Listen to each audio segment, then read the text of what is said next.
regardez Balafon Télévision. Bienvenue dans Tribune Présidentielle. Au menu ce soir, une dizaine de passagers d'un bus de transport interurbain a été enlevé le 14 août dernier sur l'axe Kousséri-Maroua sur la nationale numéro 1 dans la région de l'extrême nord. Un acte attribué aux membres de la secte islamiste Boko Haram qui exige une rançon pour la libération de certains otages. D'abord 50 millions et désormais 5 millions de francs CFA contre la vie de 5 enfants d'une même famille. La progéniture de Dame Annie Florentine Nga, la maman, dans l'incapacité de réunir une telle somme pour sauver ses enfants dont l'un aurait été assassiné par ses ravisseurs, appelle à l'aide. Un cri de détresse à l'endroit du président de la République, de la Première Dame et de l'ensemble des autorités qui, pour l'heure, n'ont pas officiellement réagi. S'agit-il d'un silence complice ou d'un silence d'impuissance? Le peuple camerounais s'interroge et s'est d'ailleurs engagé à soutenir financièrement Annie Florentine à travers une cagnotte initiée par un lanceur d'alerte. Comment expliquer que 6 jours après, le gouvernement ne se soit pas officiellement prononcé sur cette affaire? Comment venir en aide à cette maman éprouvée par le sort réservé à sa progéniture? Comment expliquer qu'après plus de 10 ans de guerre, l'ennemi Boko Haram revienne en force à travers de tels enlèvements massifs? L'analyse de nos invités est à suivre en deuxième partie d'émission, mais avant, place au journal.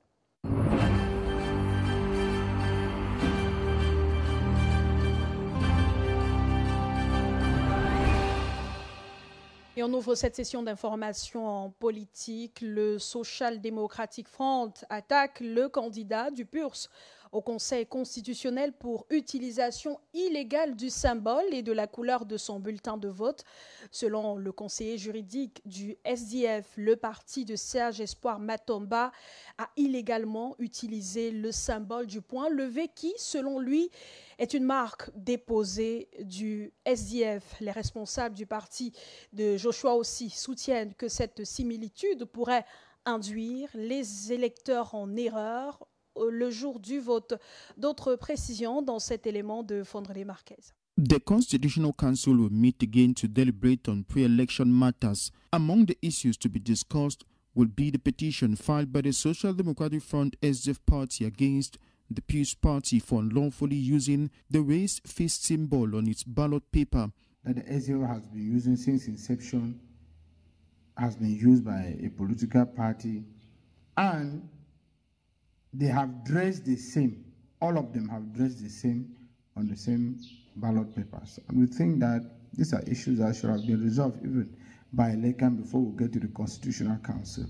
When ELECAM tried to reconcile the parties and try to talk to the other party, and that the SDF has been using these symbols from time immemorial, but the other party could not understand. We can only be resort to the Constitutional Council to try to resolve this issue. Barrister Ndango stated that the SDF resorted to petitioning the Constitutional Council because the issue could not be resolved amicably. An issue of a dangerous resemblance of these ballot papers on the day of voting.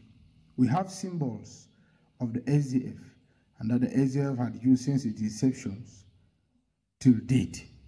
And we think that it is only by right for the candidate to try to clarify issues that could not be clarified between the candidates themselves and ELECAM. An action is not against PURS, an action is against ELECAM that accept colors that resemble that of the SDF, and SDF deposited first at ELECAM and at SUPECAM. The rose color is that of the SDF. The right hand, that symbolizes rupture, that symbolizes power to the people. The SDF legal advisor added that the action is more against ELECAM than PURS. An action is not against PURS, an action is against ELECAM that accept colors that resemble that of the SDF, and SDF deposited first at ELECAM and at SUPECAM. The rose color is that of the SDF. The right hand, that symbolizes rupture, that symbolizes power to the people that the SDF has been using since inception, has been used by a political party, and they have dressed the same. All of them have dressed the same on the same ballot papers. SDF party officials say this move is a defense of its political heritage and a strategy to prevent confusion at the ballot box. Et toujours en politique, des membres du G27 appellent les électeurs du Nord-Ouest à voter pour Bello Bouba Maïgari, s'exprimant récemment lors d'une cérémonie d'adhésion à l'Union nationale pour la démocratie et le progrès. Mombaka Emmanuel et plusieurs de ses camarades du G27 ont exhorté les habitants de la région à voter pour la paix, voter pour le candidat de l'UNDP. Je vous propose de l'écouter. We are fully aware of the weight of the responsibilities we are about to embrace. But we believe that our determination, our sense of purpose and discipline will help the future president, I'm talking here about Bouba Bello, to live up to the expectations of Cameroonians in general and the Anglophones in particular. We are by this same token calling on all our brothers and sisters who value peace, development, justice and equality of all citizens before the law to unite their forces with that of the NUDP party on October 12, 2025 to usher in a new leadership in our country. Minute présidentielle.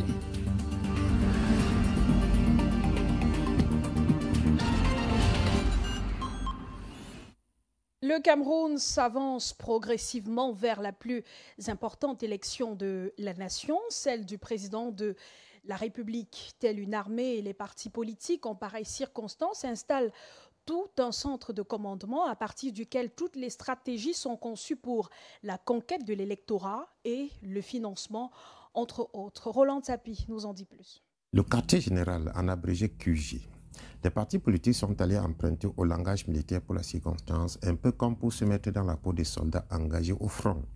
Et comme pour toute opération militaire, la stratégie est ce qui compte. Une stratégie qui devait reposer sur plusieurs piliers que sont le financement, le recrutement des représentants et la communication. Selon Paul Mahel, communicant, porte-parole d'Akérémona depuis 2018, la définition la plus simple qu'on peut donner à un QG de campagne, c'est que c'est le lieu où se réunissent les équipes de campagne pour planifier, coordonner et exécuter les stratégies et les activités qui sont liées à la campagne. Selon lui, il y a essentiellement 4 fonctions pour un quartier général de campagne. La fonction de planification stratégique, à savoir la définition des objectifs, des cibles, des messages de campagne, la fonction de coordination des équipes de campagne au niveau local, national et même à l'extérieur, la gestion des ressources, qu'elles soient humaines, financières ou matérielles, et enfin la fonction de suivi et évaluation qui fait le suivi des activités d'abord du QG même et le suivi des activités de la concurrence. Sans oublier une activité essentielle d'un quartier général, celle de la collecte et du traitement des données. En réalité, le quartier général de campagne est une organisation bien structurée qui fonctionne avec toutes les exigences d'une organisation moderne. Le personnel doit être minutieusement choisi sur les critères de la confiance et de la compétence. Tout comme à l'image d'un quartier général militaire, les informations traitées ici sont sensibles pour le parti et le candidat et ne doivent pas être manipulées par des mains inexpertes, encore moins par des personnes qui peuvent les laisser échapper par indiscrétion. La performance d'un quartier général de campagne dépend ainsi de la qualité des hommes qui la composent. Il est à noter que si on se présente à une élection pour la remporter, ce n'est pas la mission du quartier général de campagne de donner cette victoire, même s'il doit y contribuer de manière significative. Il aura beau être efficace dans la définition des stratégies et leur mise en exécution, si le candidat lui-même ne jouit pas d'une certaine sympathie auprès de l'électorat, il ne pourra pas changer grand-chose. Mais cela ne veut pas dire qu'il ne doit pas donner le meilleur de lui-même. Minute présidentielle.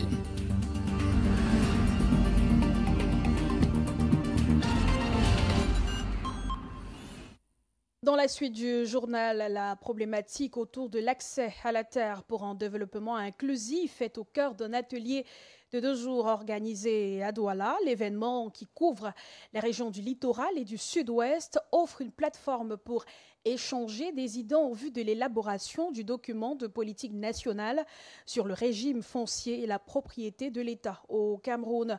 La cérémonie d'ouverture était présidée par le gouverneur de la région du littoral en présence du chef des départements des études, de la planification et de la coopération au ministère des Domaines, du Cadastre et des Affaires foncières. Clarisse Kamga revient sur l'objectif de la rencontre dans cet extrait sélectionné par Giresse Azangué. Déjà faciliter l'accès à la terre, tout simplement. Aujourd'hui, on dénote des pesanteurs, des difficultés, des lourdeurs de procédure et nous avons voulu venir à la base. Quand on parle de consultation à la base pour recueillir l'avis de tous les acteurs du foncier et tenir compte des spécificités de toutes les régions, parce qu'il faut dire que nous sommes à Douala, mais cet atelier couvre Douala, le littoral et le sud-ouest. Et nous allons poursuivre avec l'ouest et le nord-ouest la semaine prochaine. On a commencé par centre-sud-est à Ibolova, le septentrion à Garoua. Et justement, dans le but de faciliter l'adoption d'une nouvelle réforme foncière, des experts se réunissent pour discuter des difficultés d'acquisition de terres à travers le pays. Réunis à Douala pour une consultation interrégionale couvrant les régions du sud-ouest et du littoral, ces derniers vont réfléchir pendant 2 jours pour élaborer un document de politique nationale sur le régime foncier et la propriété de l'État au Cameroun qui, selon des responsables du ministère des Domaines, servira de tremplin pour faciliter l'adoption de la nouvelle réforme foncière. D'autres précisions dans cet élément de Giresse Azangué et Fondre des Marquez. Poor management of public land and private state land are some of the main problems the Minister of State Property and Land Tenure is facing in the littoral and southwest regions. In the littoral and southwest, all of us, we are not new. We know of the issue of land grabbing. We know of the issue of poor management of public land. We know of the issue of poor management of private state land, the national land, and so on and so forth. To curb these, stakeholders in the land tenure sector are brainstorming in Douala for an interregional consultation with a view to developing the national land tenure and state property policy paper in Cameroon. This workshop we are holding here today in Douala is for us to include all the land experts, all those participants, or to include everybody that is in the management of land and state property, so that together we can sit together and come out with the problems and identify some of the problems that are plaguing the region here in the littoral and even the southwest region, so that there we will come out with a national policy paper. The national policy paper, according to the inspector, is a springboard for the adoption of new land reforms. It's going to lead to the most awaited land reforms that every Cameroonian is awaiting. Because within land reform, we know 51 or more than 50 years ago that the first land reform, the 1974 ordinance, came in place. It has is really hampering the smooth functioning of land management in Cameroon. This exercise will continue in other regions of the country to identify the problems associated with acquiring land, which will lead to the adoption of a new reform, with the last one being 50 years ago. Avec un taux de mortalité encore relativement élevé au Cameroun, la santé maternelle demeure une priorité de santé publique. Dans ce contexte, le ministère de la Santé publique a récemment retenu le programme Born Fine Connect, conçu conformément aux directives de l'Organisation mondiale de la santé sur le kit d'adaptation numérique des soins prénataux comme l'une des solutions innovantes pour répondre à ce défi. Armel Tassening, coordonnateur du programme, revient sur les enjeux et perspectives dans cet extrait sélectionné par Sébastien Oyébé. Nous avons été sélectionnés parmi plus de 450 candidats, 472 environ, dans une cohorte d'un incubateur qui se nomme Hangar SRH. C'est difficile d'évaluer l'impact actuellement, mais nous pouvons parler de l'effet. Le premier effet, c'est un effet de perception au niveau des districts de santé où nous nous sommes présentés, où les chefs de district ont pensé voir en notre innovation un moyen d'améliorer leur contact avec leur communauté. C'est-à-dire qu'ils pensent qu'ils auraient plus facilement accès aux membres de la communauté avec un système comme le nôtre. Et ça va faciliter l'évaluation ou bien l'appréciation de l'activité de sensibilisation. Donc, une application partagée, c'est des dizaines de personnes qui sont sensibilisées dans la même communauté. Donc, voilà la première perception que les responsables des districts de santé ont émis. Ce qui nous a encouragés à continuer, en fait. Toujours en santé, l'Ordre national des médecins du Cameroun veut créer le pont entre les médecins locaux et ceux de la diaspora. Cela passe donc par l'arrêt forcé matérialisé par l'assainissement et la pédagogie sur les procédures. Face à la presse, le 18 août dernier à Douala, l'ONMC a présenté les réformes qui structurent désormais l'exercice de la profession au Cameroun par les médecins de la diaspora.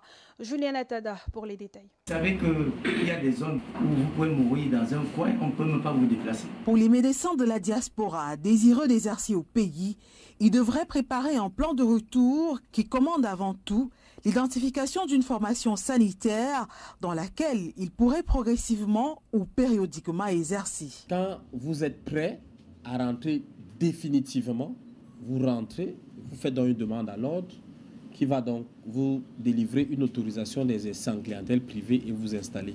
Engagé dans un processus d'assainissement, le docteur Roger Etoa assure que l'Ordre national des médecins du Cameroun a à cœur d'amener ses confrères de la diaspora au respect strict des textes et autres procédures. Vous pouvez créer avec des confrères qui vivent au Cameroun une société civile professionnelle. Mais l'Ordre ne veut pas, dans le cadre de la protection de la population, qu'une formation sanitaire puisse être ouverte au pays, mais que vous continuez à vous mouvoir à l'extérieur. Il faut bien une personne qui endosse des responsabilités s'il y a des problèmes. Un processus douloureux, mais indispensable à l'atteinte des objectifs de l'ordre pour la profession et les populations. Et nous attendons d'ailleurs beaucoup de cette diaspora en termes de transfert de compétences, en termes de transfert de capitaux, parce que ce ne sont pas seulement des médecins compétents, ils ont à leur disposition des facilités d'acquisition du matériel médical, des facilités de mobilisation des fonds, des facilités d'accompagnement d'expertise technique. Le sujet de la mutualisation des compétences entre les médecins locaux et ceux de la diaspora sera également au menu de l'Assemblée générale de l'Ordre, prévue en novembre prochain. À l'occasion, une Golden Palm sera remise aux seniors de la profession ayant au moins 50 ans d'exercice. Un prix inédit dans le milieu de la médecine dont l'Ordre national des médecins du Cameroun peut se targuer d'en être le précurseur dans le monde.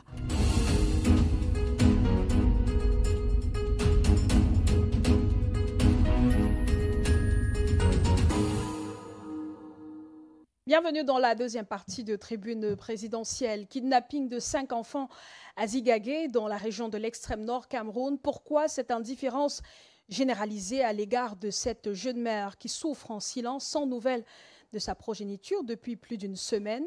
Ces tentatives et efforts d'avoir toute information sur la situation de ces enfants sont voués à l'échec. Ni l'agence de voyage qu'ont emprunté ces enfants, ni les forces de sécurité et le gouvernement ne la rassure de la situation de ces derniers.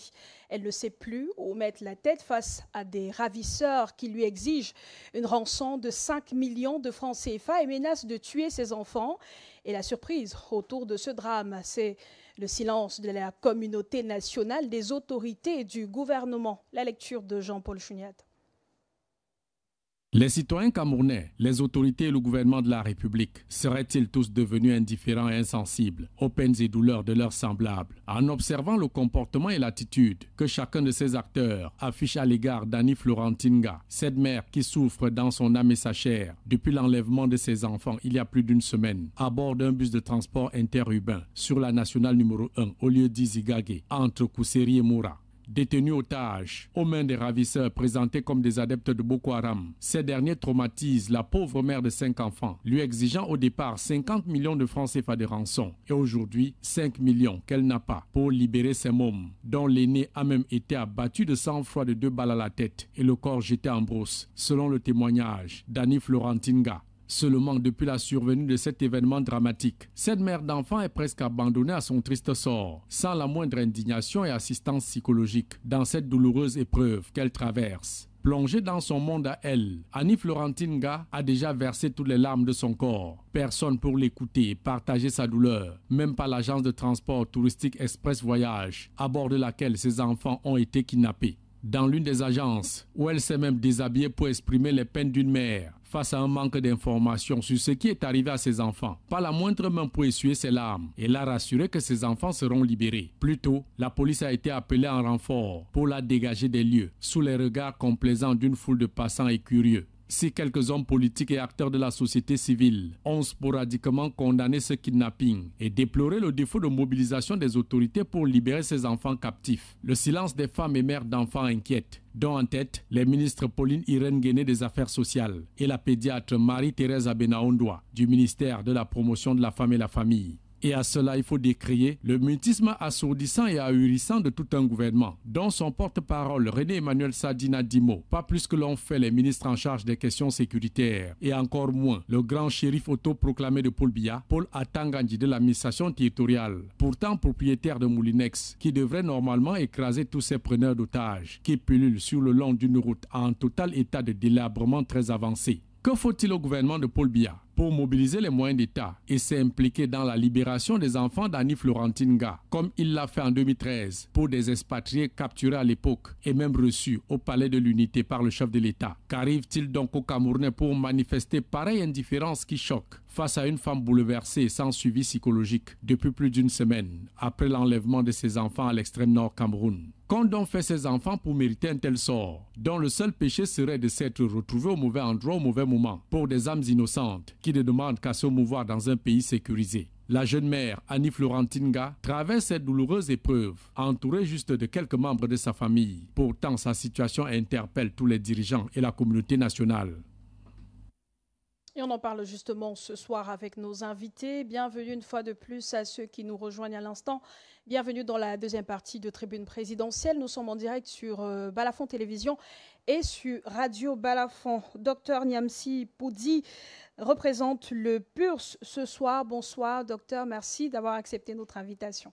C'est un plaisir de convier le PURS à ce débat et à cet agora intellectuel pour magnifier notre présence dans la scène politique et pouvoir décrypter, analyser, critiquer, apporter de l'eau au moulin de cette politique qui devient calculante au Cameroun et qui n'a plus un sein à qui se vouer.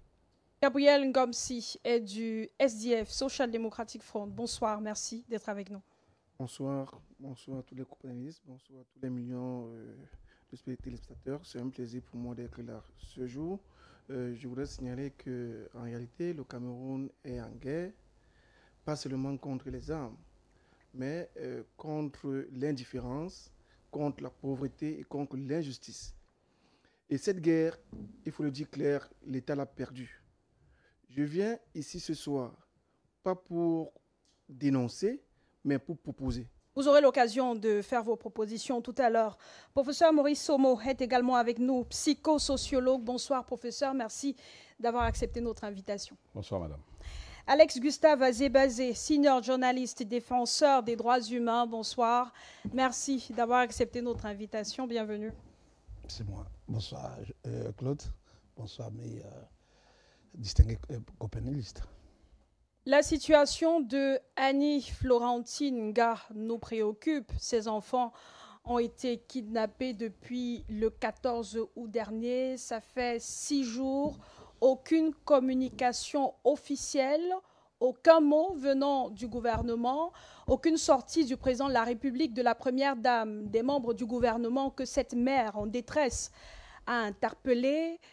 Docteur Niamsi Poudi, vous comprenez ce silence? Est-ce qu'on peut assimiler cela à de l'indifférence? Je souhaiterais d'abord réitérer le landerneau politique camerounais pour dire que parfois le mutisme au sein de l'État du Cameroun peut être une stratégie. une grille de lecture. Deuxièmement, la sortie médiatique du Cameroun peut être utilisée comme une propagande médiatique au soir où ces enfants avaient les mains de nos forces de défense et de sécurité. Alors lorsque je l'ai indiqué, il faut comprendre que le gouvernement en place peut utiliser deux stratégies. Le mutisme pour après récupérer cette sortie d'otages et en faire une propagande politique et médiatique au soir des élections. Ça peut aussi être une façon de pouvoir reculer pour mieux sauter et mener les investigations. Mais là où, chez nous au PURS, par la voie la plus autorisée, nous condamnons cela avec la dernière énergie et nous scrutons le landerneau politique sur le tronçon Kousséry-Maroua. Nous savons que nous sommes à 254 km et que nous avons minimum 5 bases du 41e bataillon de nos forces de défense qui sont à Oulgou, qui sont à Salak. Ces forces de défense sont aussi à Maltam et ces forces sont représentées aussi à Moura. Alors comment se fait-il que sur un tronçon de 250 km, à peine chaque 40 km, il y a une base militaire et qu'on continue à avoir ce genre de choses? Alors moi je m'interroge. Indépendamment de ma chapelle politique, qui est Madame Florentinga? Pourquoi c'est elle? Pourquoi pas une Aminata? Pourquoi c'est Nga? Pourquoi pas c'est une Nafissatou? Pourquoi pas c'est une Wagé? Parce que le Nord Cameroun, dans sa laïcité, a toutes les composantes ethniques.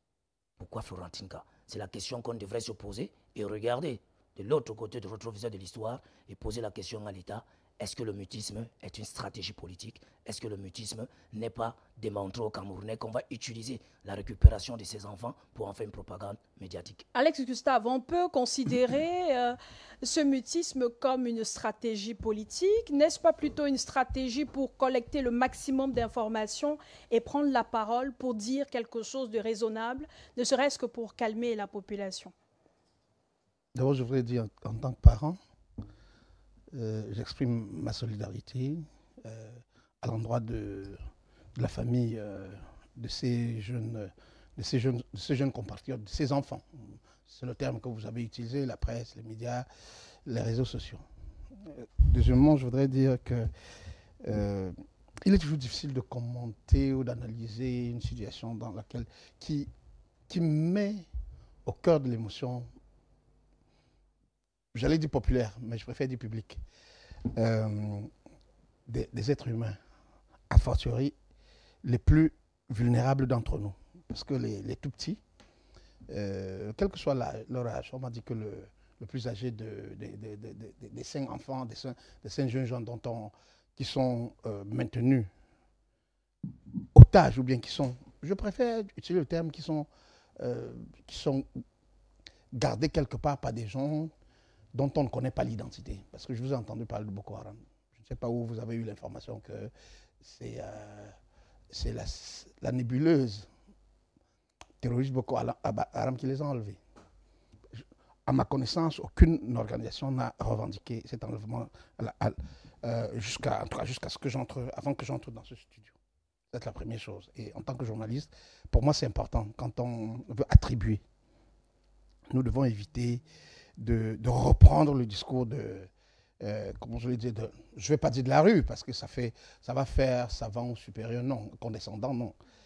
Je considère que des personnes étaient dans un véhicule de transport en commun, opérant de manière absolument légale et ouverte au Cameroun.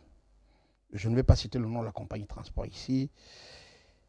Et ils n'étaient pas 5, ils étaient 19, si on compte le conducteur. Oui. Et 11 ont été, dit-on, après qu'ils aient été déviés de leur destination, en tout cas de leur destination, 11 ont été retenus, après 6 auraient été remis en circulation, certains disent en liberté. Je préfère ne pas utiliser le terme remis en liberté. Et 5 sont retenus jusqu'à l'heure où nous parlons. En tout cas, on n'a aucune information qui est contraire à ce qui a circulé sur les réseaux sociaux. Parce que jusqu'ici, je dois considérer que c'est les réseaux sociaux qui parlent. Bon, et la maman, et la mère des enfants qui a pris la parole, qui s'est exprimée. Ce que la mère sait, c'est que ces enfants sont partis d'un point, tel jour, ils ne sont pas arrivés à Yaoundé, en tout cas leur lieu de résidence, au jour attendu. Il y a une cohue qui dit qu'ils ont été enlevés par la secte islamique, en tout cas Je préfère le terme de la nébuleuse terroriste Boko Haram. Pour une maman, parce qu'elle ne voit pas ses enfants, elle n'a ni le temps, ni la possibilité de vérifier, de recouper ou même de serrer les choses qui sont dites. Moi, je ne peux pas corroborer. La seule chose qui est certaine, c'est que les enfants ne sont pas arrivés à l'heure où nous parlons dans leur famille. Non, ne connaissons donc pas officiellement les auteurs de ce kidnapping. Ça peut justifier le silence du gouvernement? Je pense que c'est une question, chaque fois que des vies humaines est au cœur d'une démarche totalement, je ne vais pas dire irrationnelle, d'une démarche totalement hors de portée de la rationalité. Il me semble que ceux qui sont en charge des questions de sécurité dans notre pays peuvent opter de la réserve. De la réserve, non pas pour ne pas avoir à communiquer. Moi, j'ai entendu, il m'a été rapporté que le gouverneur de la région du Nord a fait une déclaration. Je ne sais pas si pour nous, les seules déclarations qui valent sont celles du président de la République, du Premier ministre, ou du ministre de la Communication, ou du ministre je ne sais pas qui, du ministre, je ne sais pas quelle est l'autorité qui est compétente en ces matières-là, en matière de gestion de la communication lorsqu'il y a disparition des jeunes enfants. Non, je ne dis pas ça pour relativiser, mais je dis ça pour dire, essayons d'avoir raison, on dit quoi, d'avoir raison gardée. Parce que si on retient l'hypothèse que c'est des terroristes, l'un des instruments d'existence des groupes terroristes, c'est la propagande, c'est l'excès de communication autour des actes qui leur sont attribués. On reviendra dessus tout à l'heure, Alex Gustave. Professeur Somo, on parle d'enfants qui ont été kidnappés, d'enfants qui n'ont pas vu leur mère, qui communiquent plus ou moins avec leur maman, juste pour exiger le paiement de la rançon, puisque c'est le message que les ravisseurs leur demandent de faire passer à la maman. Dans quel état d'esprit peuvent être ces enfants-là aujourd'hui? Et comment expliquer la réaction jusqu'ici de la mère qui, au départ, est allée manifester devant l'agence de voyage, s'est déshabillée complètement avant d'être vraiment prise au sérieux?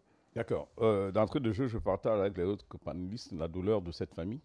Je crois que tous ici, nous sommes unanimes à penser que c'est des moments extrêmement difficiles pour une famille.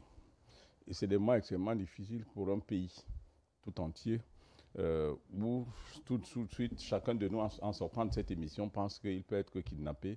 Après, ça devient compliqué. Donc, forcément, si des adultes que nous sommes peuvent s'inquiéter, ne serait-ce qu'à l'idée que quelque chose comme ça pourrait arriver, comparer des enfants qui, eux, vivent cette situation en réel. Donc, en tout état de cause, nous sommes ici dans une situation de traumatisme avéré. Tous ces enfants sont traumatisés. Leur famille en premier. Bon, me demander qu'est-ce qu'ils ressentent, mais la peur. La peur.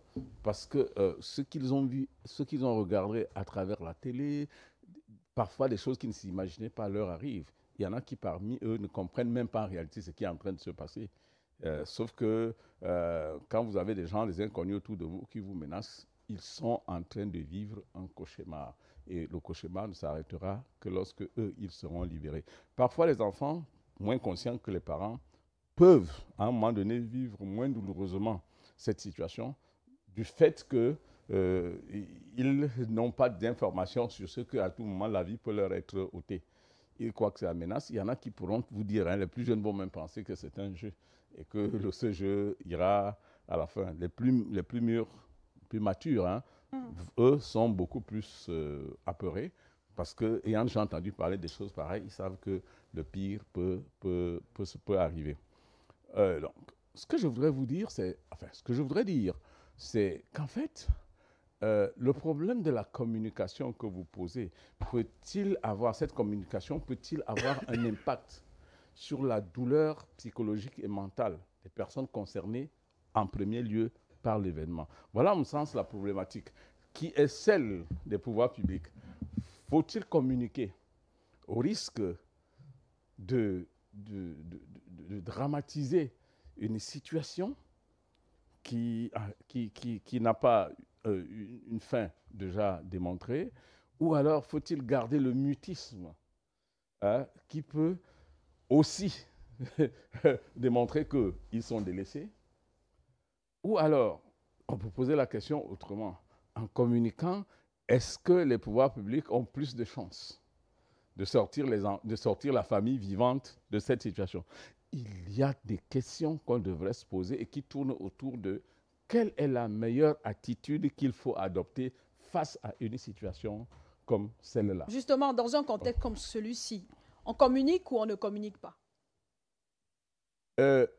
Une seule chose est vraie. C'est au soir, au jour du dénouement de l'affaire, on saura s'il a été bon de ne pas communiquer. Vous comprenez ce que je veux dire? C'est-à-dire qu'actuellement, vous communiquez, après, ça se complique par la suite. On dit non, il ne fallait pas communiquer, voyons. Vous ne communiquez pas. Non, si vous aviez communiqué, peut-être qu'on aurait embêté tout le monde et puis la situation, en communiquant, peut-être, ça peut révéler à l'adversaire ou à l'ennemi qu'en réalité, bon, voilà, il y a des choses, enfin, ils se foutent de nous. En refusant de communiquer, ils disent, bon, ils peuvent aussi se dire, ah bon, tiens, mais comme ils ne veulent pas communiquer, notre objectif étant de démontrer que nous sommes puissants, nous sommes forts, et donc, ça veut dire qu'ils se foutent. C'est un problème éminemment complexe où la meilleure attitude, cela sera celle qui permettra que cette famille ressorte vivante. Pour le moment, c'est véritablement, il a parlé de la secte nébuleuse, moi j'ai dit que le problème est une nébuleuse. Voilà, il n'y a pas une meilleure attitude recommandable en ce moment précis. La seule attitude recommandable, c'est celle qui sera empreinte d'efficacité et qui arrivera à l'objectif qui est recherché, c'est-à-dire la libération de nos enfants et de nos compatriotes. Pour la famille, le plus urgent, c'est tout au moins de payer la rançon. Gabriel Ngomsi, qui est passé de 50 millions de francs CFA à 5 millions aujourd'hui, qu'il s'agisse d'un acte commis par Boko Haram ou pas, est-ce que le plus urgent serait de payer la rançon, donner aux ravisseurs ce qu'ils veulent? Mais Claude, pour la famille veut une seule chose, retrouver ses enfants. Qu'importe les moyens, ils veulent retrouver leurs enfants. Et ce qui est un peu embêtant dans ce problème-ci, c'est que ce n'est pas un cas isolé. Ça montre tout simplement, aujourd'hui, tout le Cameroun a peur. Claude, il y a 2 semaines, mes filles m'ont demandé la permission parce qu'elles ont eu le BTS pour sortir. J'avais initialement accepté. Mais le soir, quand ils ont voulu sortir, je me suis dit, mais je vais laisser les enfants sortir tard dans la nuit comme ça. Ils vont aller dans un SINAC, ils m'ont dit oui, ils vont dans tel SINAC, oui. Mais s'il y a un problème, est-ce que le SINAC même sera capable de répondre? Est-ce que les forces de l'ordre seront capables de me donner avec exactitude la traçabilité de où sont allés mes enfants? Vous voyez toute cette peur-là, toute cette crainte-là à faire. Est-ce que je finis par dire aux enfants, vraiment, vous ne pouvez pas sortir, c'est pas bon. Le soir, vraiment, amusez-vous en journée. La nuit, il y a tellement de risques parce que, en fait, l'État ne garantit plus la sécurité au Cameroun. C'est une situation de sécurité généralisée, ce que nous vivons là actuellement. Et c'est ça le problème. On a un État qui a abandonné un de ses devoirs régaliens, la sécurité des citoyens. Est-ce que l'État peut être partout au même moment? L'État est partout. L'État doit être partout. Il n'y a aucune raison qui suffirait. Justement, vous me donnez la raison de vous dire, c'est justement pour ça que le candidat, le président Joshua aussi, est en train de demander qu'on opte pour un système fédéraliste où le pouvoir revient à la base aux communes. Parce que ce pouvoir qui est hyper centralisé à Yaoundé, les mécanismes de prise de décision, c'est difficile. C'est ça le problème. L'État est partout. Non, l'État doit être partout. Quel qu'en soit le coin du village qui existe, l'État est présent dedans. Parce qu'il y a un sous-préfet, parce qu'il y a un maire. Il faut que les gens aient les moyens de garantir la sécurité des citoyens. Donc, il y a un problème, et c'est le système en place qui cause ce problème-là. Il faut le dire de manière claire. Ce problème d'insécurité montre ses limites dans un système jacobin que nous sommes en train de traverser. C'est ça la solution que je sois aussi en train de donner aux Camerounais. Il faut donner la force aux pouvoirs locaux. Quand je vous dis, je refuse aux enfants de sortir, parce que je n'ai pas la possibilité, je sais que le commissaire là, ou le maire là, n'a pas les moyens nécessaires pour me dire où sont allés mes enfants. Parce que l'État a tout centralisé sur lui à Yaoundé et les gens en périphérie n'arrivent pas à travailler. N'ont pas les moyens pour travailler. Mais c'est ça le problème. Est-ce qu'un événement comme celui-là, une situation comme celle-là, elle peut être prédite? Ça peut arriver à tout moment, Alex Gustave, qu'il y ait des gendarmes, des policiers et autres dans les rues. Puisque c'est arrivé, ça peut arriver. Mais je voudrais quand même dire une chose. Je crois que M. Niamsi a été le premier intervenant. Il a quand même rappelé un ensemble d'éléments qui montrent que l'État n'est pas absent dans cette zone. Lorsqu'il y a 4 unités, 4 bases militaires dans une localité, et je rappelle que dans le cadre justement de la lutte contre l'hydre terroriste, je rappelle, j'aime pas beaucoup dire la secte islamique, vous m'excusez. On peut dire Boko Haram simplement. Voilà. Nos autorités nous ont régulièrement dit qu'elles n'arrivent plus à assumer l'ensemble de leurs obligations régaliennes, notamment au plan social, c'est-à-dire financer la prise en charge des personnes vulnérables dans les hôpitaux, financer les écoles publiques, les lycées, les universités, notamment en matière d'équipement et tout le reste. Pourquoi?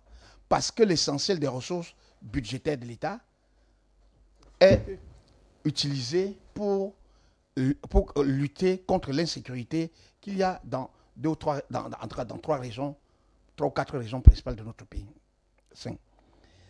Et dans cette zone particulièrement, c'est l'une des zones les plus militarisées et qui est censée avoir le plus de moyens d'information de l'État. Les moyens d'information de l'État, c'est quoi? C'est les services spéciaux, c'est les services policiers, c'est les services de renseignement. Au Cameroun, on utilise même le contre-espionnage pour le renseignement intérieur, vous le savez. Il est quand même étonnant comme bus, que ce fût de nuit ou de jour. Le principe là-bas, c'est qu'après 16 heures, les bus en tout cas, les moyens de transport, les véhicules de transport ne se déplacent plus, attendent le lendemain. On m'a dit que ce qui a été fait, même malgré ça, il y a eu ce drame. Je ne vais pas dire cet incident, parce que ce n'est pas qu'un incident. Quand il y a des enfants, des êtres humains qui sont kidnappés ou bien dont on ne sait pas où ils sont, c'est un drame. On est aujourd'hui mercredi, ça fait 1 semaine. Ça fait 8 jours. Parce que c'est hier que ça faisait 1 semaine. Ça fait 8 jours. Qu'on n'ait pas d'informations me paraît quand même bizarre. Bizarre parce que c'est l'une des zones où les équipements d'observation et les Américains ont échangé avec l'État du Cameroun sur les moyens de communication. Et les moyens de communication, ce n'est pas simplement le téléphone. Il y a les drones. Mais dire qu'on n'a pas d'informations, c'est négliger les informations qui viennent de la mer, qui communiquent avec les ravisseurs, ou alors vous parlez d'informations officielles. C'est même pour ça que c'est amusant de dire qu'on n'a pas les informations. Parce que la traçabilité, nous là, si je deviens une menace pour l'État du Cameroun, s'il vous plaît, chers collègues. Il va m'écouter comme il veut. Chers collègues, vous permettez? Docteur Niamsi. Dans l'un de mes passages académiques dans les sciences de l'information et la communication, un domaine que vous partagez similairement avec le professeur ici, la recherche d'une information et la collecte des données qui sont mises à votre disposition. Et pour nous qui avons fait l'extrême et pour avoir travaillé pour l'État du Cameroun, nous savions que la dénonciation est la première base pour une collecte d'informations. Dénoncer auprès de qui? D'un commandant de compagnie, tout à fait, d'un commissariat de police. Ou d'une brigade. Cette dénonciation prend une main courante. Si cette dame est arrivée à touristique, ça veut dire que le point de départ des enfants et le point d'arrivée n'a pas été pris en compte. C'est pourquoi je vous ai dit que j'ai 2 grilles de lecture. J'ai une grille de lecture politicienne et j'ai une grille de lecture didactique du corps enseignant que je peux représenter sur cette table. Alors, je vais me défaire sur un diagnostic probant. Qui est Madame Aninga? Épouse qui? Qu'est-ce qu'elle fait à l'extrême nord? Voilà comment, dans la dénomination journalistique, on peut d'abord savoir qui est Mme Ga. En quoi est-ce que ces informations devraient nous intéresser? Ça devrait nous intéresser parce que dans ce bus de 19 personnes, alors là j'entre dans l'investigation journalistique, dans un bus de 19 personnes, avec la mosaïque de personnes qui s'y trouvent multipliées d'années, pourquoi uniquement les enfants de la famille Nka? Pourquoi Moussa, Abdourahman, Gabaye, Kavaye, qui était dans ce bus, a été relaxé? Voilà comment je mène une investigation. Alors lorsque je sors de cette investigation, je dois relever les pistes de recherche. Ma première piste de recherche, c'est de demander au commandant de brigade de la localité, qui est un officier de police judiciaire auxiliaire du procureur de la République. Si Moura a une unité de gendarmerie, ça veut dire que Yagua et Maroua ont un procureur de la République. Maroua Salak a un procureur qui peut diligenter une enquête et instruire les fins lignés à nous dire de quoi est-il question. Parce que l'information a déjà été collectée. La dame demande ses enfants à la République du Cameroun qui travaillent dans les forces de défense et de sécurité. C'est des hommes formés qui sont payés tous les mois pour faire la sécurité des hommes et des biens dans cette guerre asymétrique. Nous savions les exactions de Boko Haram dans la zone pour y avoir été dans les recherches avec l'Institut français de relations internationales, où le jeune Piaïdji Bobo Moussa a commis un ouvrage pour dire lorsque cette secte ne peut plus faire, ces individus qui sont là ne font plus le djihadisme parce qu'ils sont muselés, ils rentrent dans le trafic des médicaments et le trafic du bétail. Ils entrent dans les guerres infanticides, les guerres de communauté. Lorsque les forces armées ont pu sécuriser cela, il y a lieu de faire quoi? Une pieuvre tentaculaire. La pieuvre, c'est quoi? Lorsqu'on vous a déjà barré le trafic des armes, le trafic des médicaments, les guerres intercommunautaires, il faut changer de paradigme pour pouvoir sévir. Et pour changer de paradigme, lorsque nous dormions, parce que là, maintenant, c'est le politique qui parle. J'ai fini de mener mon investigation. J'ai interpellé le procureur, le commandant de brigade, le commandant de compagnie, qui vont mener des enquêtes. Et je leur donne une piste. Dites-nous qui est Madame Florentine Ka. Qu'est-ce qu'elle fait dans cette réunion? Est-elle fonctionnaire? Est-elle employée d'une ONG? Est-elle la femme d'un membre du gouvernement? Vous savez, nous sommes en période électorale. Là, c'est le politique qui parle maintenant. En période électorale, souvenez-vous qu'en 2014, les prêtres catholiques ont été pris et l'État du Cameroun a joué des pieds et des mains pour que ces prêtres soient relaxés. Ça nous a donné quoi en 2018? Une propagande médiatique tambour flambant pour montrer que les forces de sécurité et de défense travaillent pour la sécurité du pays. Alors, je vais donc soulever le deuxième pan de voile pour une trajectoire qui ne sera pas perpendiculaire, mais qui va aller parallèlement avec ce que nous nous attendons à la maison. Tout le monde est convaincu que cette dame touristique a dénoncé que ses enfants ne sont pas arrivés à bon port. Le commandant de gendarmerie de cette unité, officier de police judiciaire, devrait entendre cette dame sur procès verbal. On devrait m'entendre l'agent de transport sans publicité. Le chauffeur qui était, il doit passer sur un procès verbal. Les autres qui ont été relaxés doivent être auditionnés. Il faut avoir une confrontation de ceux qui ont été relaxés. Une confrontation avec le chauffeur s'il a envie. Mais selon le récit de la dame, on lui a dit au niveau de l'agence de voyage qu'il s'agit d'un problème d'État. Lorsqu'elle a posé la question justement. Madame, je vais vous dire une chose. De mémoire de jeune journaliste à l'époque, j'ai eu à couvrir certains événements en tant que reporter. Ce monsieur qui a parlé de problème d'État, alors, démêlons les fils de l'écheveau et cherchons à savoir quel problème d'État s'agit-il. Il veut m'amener à réfléchir que cette dame est fonctionnaire, ou c'est la femme d'un fonctionnaire, ou c'est la femme d'un militaire. Alors, il faut créer une rançon, parce que soit le fonctionnaire a mal travaillé, soit on veut faire pression sur l'État central que la fonction publique ne fonctionne pas à ce niveau. Il y a lieu de chantage. Alors, je reste sur ma faim. Oui, vous allez conclure. Je reste sur ma faim. Alors, je vais décrypter l'information en ce sens-ci maintenant. Nous, au PURS, en matière de politique, nous dénonçons ce genre d'acte.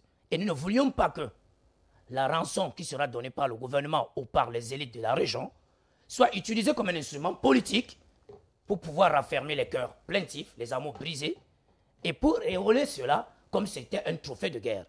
Parce qu'on n'utilise pas la vie des adolescents qui doivent regagner l'école dans 2 semaines en voulant faire une propagande médiatique. C'est pourquoi je demande au procureur que la sortie du gouvernement ne se fera pas, parce que c'est une stratégie en communication. René Emmanuel Sadji est diplomate de carrière, ministre plénipotentiaire, et là, ce qu'on appelle de la pondération. Je pense qu'au niveau du gouverneur de la région, tout le monde est aux aguets, tout le monde attend.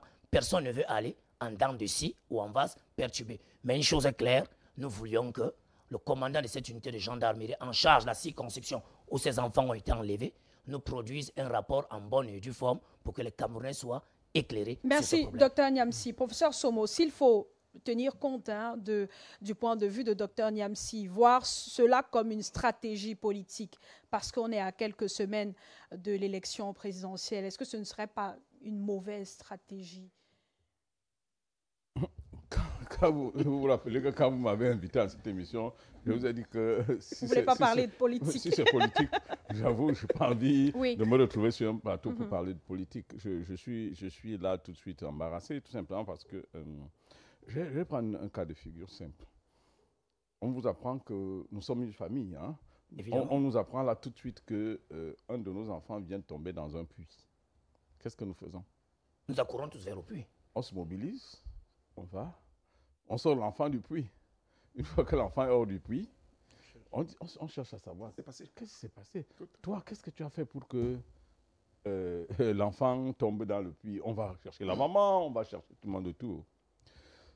Moi, je crois, pour l'instant, que l'enfant est dans le puits. D'accord. Et du coup, ça va être malsain que le SDF dise, si c'est nous qui avions été au pouvoir, les choses n'allaient pas se passer comme ça. Je ne voudrais pas que le puce dise que si c'est nous, moi je pense qu'on aurait pu faire comme si, ça. On aurait pu faire comme si. Je suis venu dans cette émission ce soir pour qu'on essaie de réfléchir. Tous ces dimanches. Je suis édifié, je suis même impressionné par des informations que j'ai reçues ce soir sur cette histoire, sur des questions essentielles que les uns et les autres se posent, qui sont de bonnes questions qui vont se poser justement une fois que ce problème sera résolu. Donc, toute stratégie n'a de sens en ce moment que si elle concourt à apporter une solution à un problème d'une extrême gravité. Et parlant justement des stratégies, il y a une cagnotte plutôt, initiée par un lanceur d'alerte qui a produit 6 millions de francs CFA, un argent remis à la famille. 6 700 000. Voilà, plus de 6 millions de francs CFA, un argent remis à la maman pour payer la rançon demandée par les ravisseurs de ceux qui ont kidnappé ses enfants. Est-ce que ça pourrait cacher un autre message? Parce que là, on a des citoyens qui se sont mobilisés pour résoudre un problème à la place, plus ou moins, de l'État. Parce qu'il y a la police, il y a la gendarmerie, il y a les autorités, il y a les ministères, ainsi de suite. C'est quoi ce raisonnement? La rançon n'a pas encore été payée, mais au moins, il y a eu cette mobilisation financière. Professeur Somo. Oui, bon, écoutez, franchement, la complexité, ce problème est extrêmement complexe. Bon, et voilà un élément de complexité du problème. Bon, en fait, publier comme ça, qu'on a rassemblé 6 millions et que les 6 millions sont prêts, vous, à la place des ravisseurs, qu'est-ce que vous diriez? Je les garde et je demande plus. Je prends d'abord les 6 millions, mais en fait, je demande un peu plus. Attends, on était à 50 millions. Hein? Oui, on était à 50 millions, ils sont venus à 5 millions. Bon, maintenant qu'ils sont à 5 millions, on dit 6 millions sont collectés. Mais si c'est les ravisseurs, si on peut collecter 6 millions, ils tiennent tant à leur personne, ils pourraient en collecter 1 million. Il y a, d'où la nécessité d'être assez discret dans ce qui se passe. Je m'oppose radicalement à un lanceur d'alerte, oui, pour demander collectons, mais je m'oppose catégoriquement à cette façon qu'ils vont dire, OK, on a dit, moi, lanceur d'alerte, non, c'est de la récupération qui, à mon sens, n'est pas bénéfique pour le cas actuellement. Et je vous dis, si c'est votre enfant, c'est la question qu'on a. Ça dit que si c'est votre enfant, un État ne peut pas dire je ne vais rien donner ou je ne dépends. Au nom de l'honneur et de la dignité de l'État, nous n'allons rien donner parce qu'on ne doit pas. Un État n'a de sens que si ses enfants sont en sécurité, quel que soit ce qui peut payer. Si l'État ne peut pas le faire, au nom de la dignité de l'État, nous sommes tous patriotes, nous sommes tous citoyens. Franchement, nous n'accepterons jamais cela. Autant que nous n'accepterons pas qu'un individu, qui qu'il soit, puisse se substituer à l'État ou à la société pour dire voici ce que j'ai fait les 6 millions. On le fait discrètement et on les lui donne. Pour l'instant, Claude, pour l'instant, oui, je suis suffisamment clair là-dessus. Au sortir d'ici, je vais dire c'est déjà bien ce que les médias font. Moi, je suis rentré d'un voyage hier. Quand je suis arrivé à la mission, en allumant la télévision, j'ai trouvé que tout le monde avait titré sur cet événement. Mais ça veut dire que on parle déjà assez, on communique déjà assez sur l'événement. La société communique déjà sur l'événement. Maintenant, faut-il que, si avec tout ce que vous avez déjà fait jusqu'à présent, avec tout ce que nous avons dit jusqu'à présent, ça ne fait pas avancer les choses, est-ce que c'est lorsque le Moulinex viendra dire sur un plateau de télévision que les terroristes là, je vais vous écraser, que ça pourrait apporter la solution à ce problème? À mon avis, non, non, que de non. Les communications qui doivent être faites doivent toutes contribuer à la solution. Les silences. Le silence. Le fameux silence. C'est une solution. Le silence est une solution. Nous sommes ici dans une situation où la parole peut être une solution, mais le silence peut également être une solution. Alors, je souhaite que chacun de nous, tout Camerounais qu'il est, essaie de voir de quel côté se placer. Est-ce qu'il faut que je me taise? En me taisant, je le fais. Ou bien est-ce que je contribue un peu? Mais en silence, ça va donner... Est-ce que ce problème, je vous en supplie, il est éminemment complexe. Professeur. Moi, je vais rentrer tout à l'heure, je vais me mettre à prier. Un instant. Oui. La prière, là, c'est la prière. Hein. Oui, non, je n'ai pas dit non. Non. Avec moi, tu peux rentrer prier. Oui. Bon, D'ailleurs, les Camerounais prient pour la famille. Vraiment, je pense qu'on n'a pas besoin d'attendre, de dire que je prie pour mes enfants. Oui. Quand il y a une situation comme celle-là, chacun de nous, même si c'est les mots, c'est mon souhait. Le souhait, c'est que ces enfants-là, nos enfants, nous reviennent sains et saufs. Mais ce que je vais quand même observer, les médias font leur boulot. C'est-à-dire que les médias font le travail d'interpellation. Faute de nouvelles. Parce que les médias veulent informer l'opinion. C'est leur mission. Et faute d'informations officielles à tout le moins, ils font de l'interpellation. Et vous ne pouvez pas arrêter tant qu'on n'a pas vu les enfants là, tant que nous ne les avons pas reçus. C'est clair. La deuxième chose que je voulais dire, c'est quand même que, en tout point de vue, cette histoire me semble tellement curieuse. Moi, je ne connais pas un groupe terroriste qui demande des rançons. En tout cas, un groupe terroriste à but religieux ou politique qui demande des rançons. Je suis d'accord avec vous. Puis, il demande une rançon, 24 heures ou 72 heures après, il divise sa rançon par 5, après avoir annoncé avoir liquidé ou bien... le fils aîné de la dame.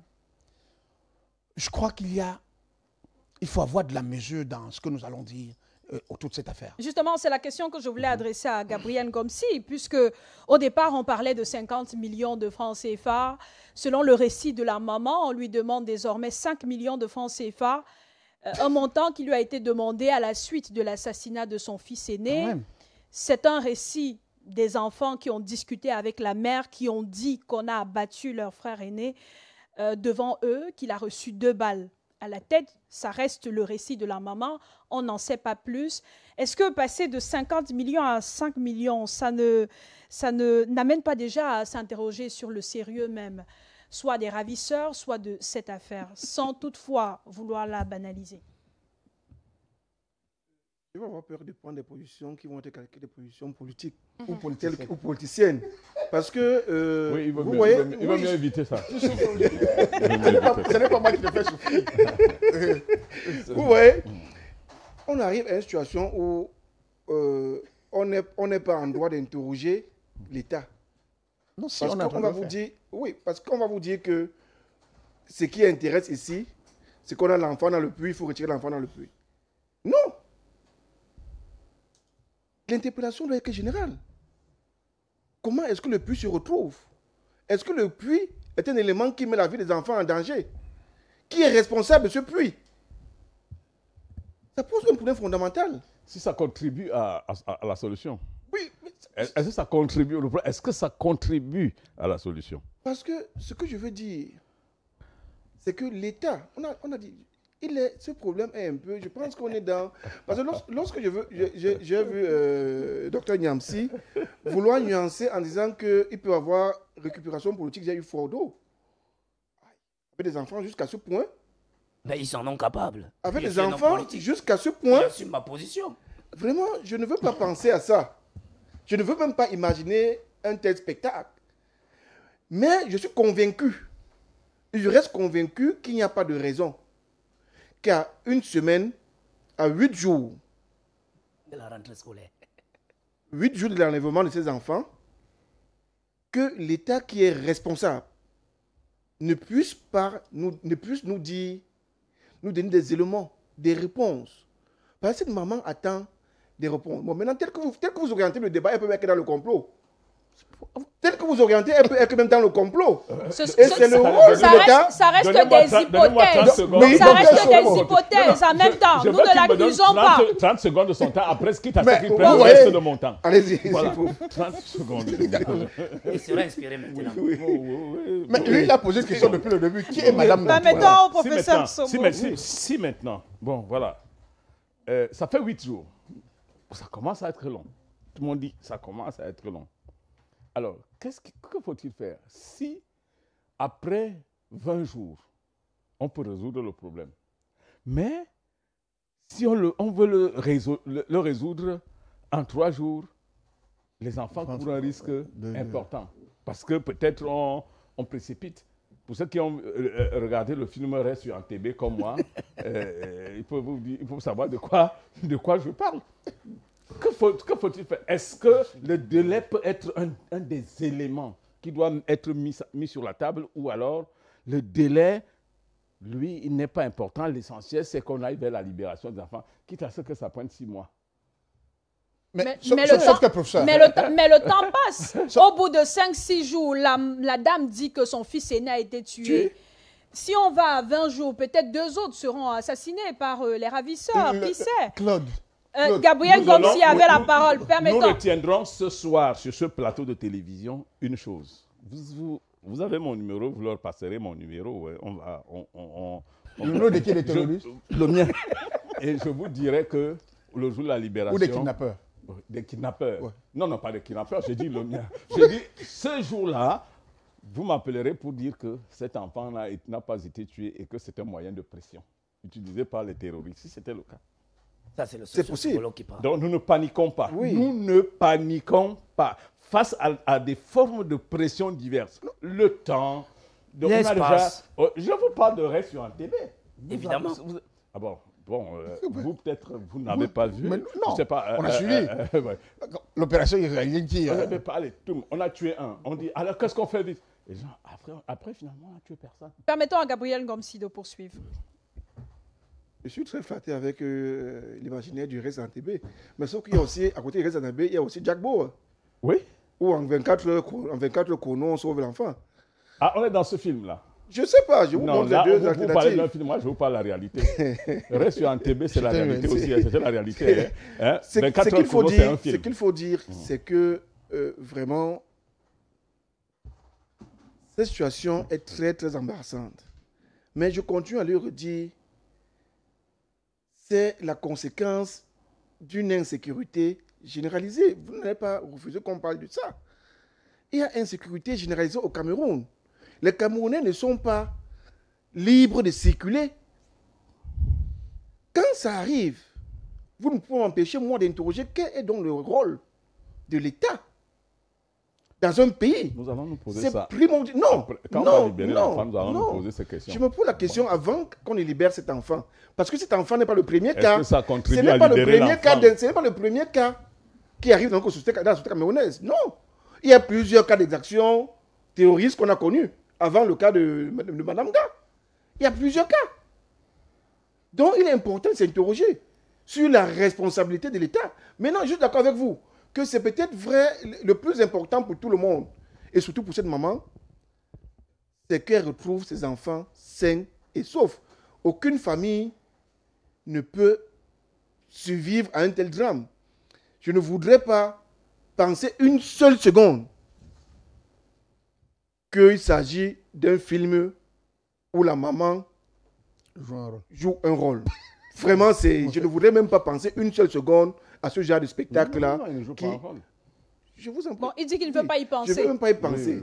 Il s'agit d'une seule seconde. Parce que quand on commence à demander qui est Mme Ga, quand on commence à demander le problème de rançon, c'est qu'il y a 50 millions à 5 millions, tout ça, c'est elle qui dit. Hein. Tout ça, c'est son récit à elle. Donc, ce récit-là est lié à elle, la maman, de manière directe. Elle est quittée, on a dit qu'on a tué son premier fils. C'est elle qui donne ce récit. Donc, je voudrais penser que Mme Nga est en train de faire un récit réel de l'information qu'elle a. Est-ce qu'elle est utilisée par les bandits? Parce que je veux parler de ça, c'est une scène de grand banditisme. C'est le gantérisme politique. Oui. C'est une scène de grand banditisme qui sévit. Et lorsqu'on parle de grand banditisme, on revient toujours sur la responsabilité de l'État. Et je pense, dans cette zone, je dis, ça fait 8 jours, avec des éléments de sécurité qu'on a, je refuse de penser toujours que l'État, si cet État n'a pas d'information, c'est que l'État est clairement, il faut le dire, n'ayant pas peur de mots, défaillant. Est-ce qu'un simple, professeur Somo, est-ce qu'un simple message déjà, oui, un simple message de compassion n'aurait pas été un pas? Par exemple. Parce qu'il y a des indignations, des messages de soutien de part et d'autre. Savoir par exemple qu'on a un ministre de la promotion ou bien des affaires sociales qui soutient la famille officiellement et tout. Madame Mayo, c'est quand même un pas. Les messages de compassion vont vers la famille, vont dans le sens d'apaiser la famille. Uniquement dans le sens d'apaiser la famille. La problématique n'est pas dans apaiser ou non la famille. C'est-à-dire que apaiser la famille est un des éléments sur un tableau très long. Mais on a une maman éprouvée, nous avons une maman éprouvée, qui pleure, qui est inquiète pour la situation de ses enfants, qui se sent seule. Pour laquelle des choses discrètes peuvent être faites. Moi, je suis psychologue. Je n'affiche pas mes actions sur la place publique, quelle que soit la recommandation que j'ai reçue, que ce soit la recommandation de l'État ou des individus en particulier. Si je vais auprès de cette dame, ce que je vais demander prioritairement, loin de moi les caméras, loin, et que personne ne sache qu'entre-temps, j'ai fait un boulot à côté de cette femme qui peut porter ses fruits. Si après, plus tard, on veut me le reconnaître, c'est tant mieux. C'est pour vous dire qu'actuellement, tout acte qui peut être porté dans le sens d'apaiser la dame, ce n'est pas ces actes qui sont placés sur la place publique. Discrètement, ce n'est pas parce que l'État va aligner, nous avons combien de ministres dans la République à Grand Sénégal. Voilà. C'est pas parce que nous allons... non. Et il y a ceux qui sont directement concernés. Bon, d'accord. 63 secrétaires d'État. Mais je vais vous relancer, Nous avons donc le meilleur gouvernement parce qu'on a beaucoup de ministres qui sont efficaces. Mais je vais vous relancer, professeur. Bon, et puis, ces 63 ministres, c'est parce qu'on les aurait alignés tous autour de Mme Nga, qu'au plan mental, elle s'en retrouvera reconfortée. Les deux ministres, qui sont les deux dames, à mon sens, se sont déjà penchés sur la question. L'ont-elles fait de façon personnelle en tant que femme, ou alors elles ont été mandatées pour... Un ministre de la République ne se déplace pas pour aller poser un acte comme ça si quelque part elle n'a pas demandé l'autorisation de sa hiérarchie. Ce n'est pas possible. Donc même pour un communiqué, un message de soutien, il faut l'autorisation de la hiérarchie. Vous savez, le communiqué, s'il est sorti, il ne s'adresse pas à cette dame. S'il y a un communiqué qui est sorti, il doit aller dans le sens d'apaiser plutôt l'opinion publique. La société dans son ensemble qui s'inquiète, c'est-à-dire la société qui se pose l'ensemble des questions que nous nous posons ici. C'est en ce sens que le communiqué peut être important. Mais bon, pour moi, ce n'est pas l'élément déterminant, déclencheur et dans le processus de la solution. Moi, je vais demander au docteur, avant que nous ne partions d'ici, il a posé une question. J'attends de sortir d'ici avec la réponse. Qui est Mme Nga?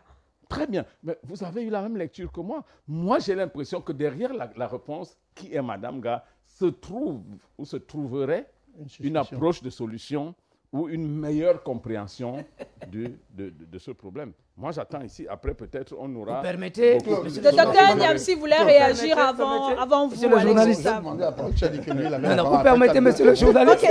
Ok. Bon. Vous attendez un peu, docteur Niamsi. Alex Gustave, allez-y. Je trouve quand même, on a beau vouloir être prudent, mesuré, comme je le suis depuis hier ou avant-hier, que je m'exprime sur cette question, il est quand même étonnant que les pouvoirs publics, je dis les pouvoirs publics, je n'ai pas dit tel ministre ou tel, laisse cette dame en vadrouille comme je vois là. Une femme ne peut pas être, une personne ne peut pas être en contact avec des ravisseurs. Et on la laisse seule, sans accompagnement, sans soutien. Toi, tu es psychologue, tu sais de quoi on parle. Je ne veux pas imaginer que cette femme soit... Non, elle ne peut pas être seule. Si l'État du Cameroun est fini... Non, je ne pense pas que l'État du Cameroun est fini. C'est l'un des États les plus fliqués. C'est-à-dire qui sait utiliser la police, qui sait utiliser les renseignements. Non, peut-être le prof nous dira que l'assistance psychologique, c'est aussi après. Je veux dire quoi? Je veux dire que... Je veux dire que... Je ne demande même pas qu'on la prenne en charge pour l'assistance psychologique. On ne peut pas la laisser se mettre. On est dans une circonstance dramatique. Mais certaines peuvent penser peuvent voir ce qu'elle fait, ou ce qu'on a vu à l'agence de voyage. C'est une construction de l'émotion. Et ceux qui ont lu Noam Chomsky, ils savent que quand on laisse faire un certain type d'émotion, on ne laisse pas parce qu'on est dans l'incapacité de gérer ça.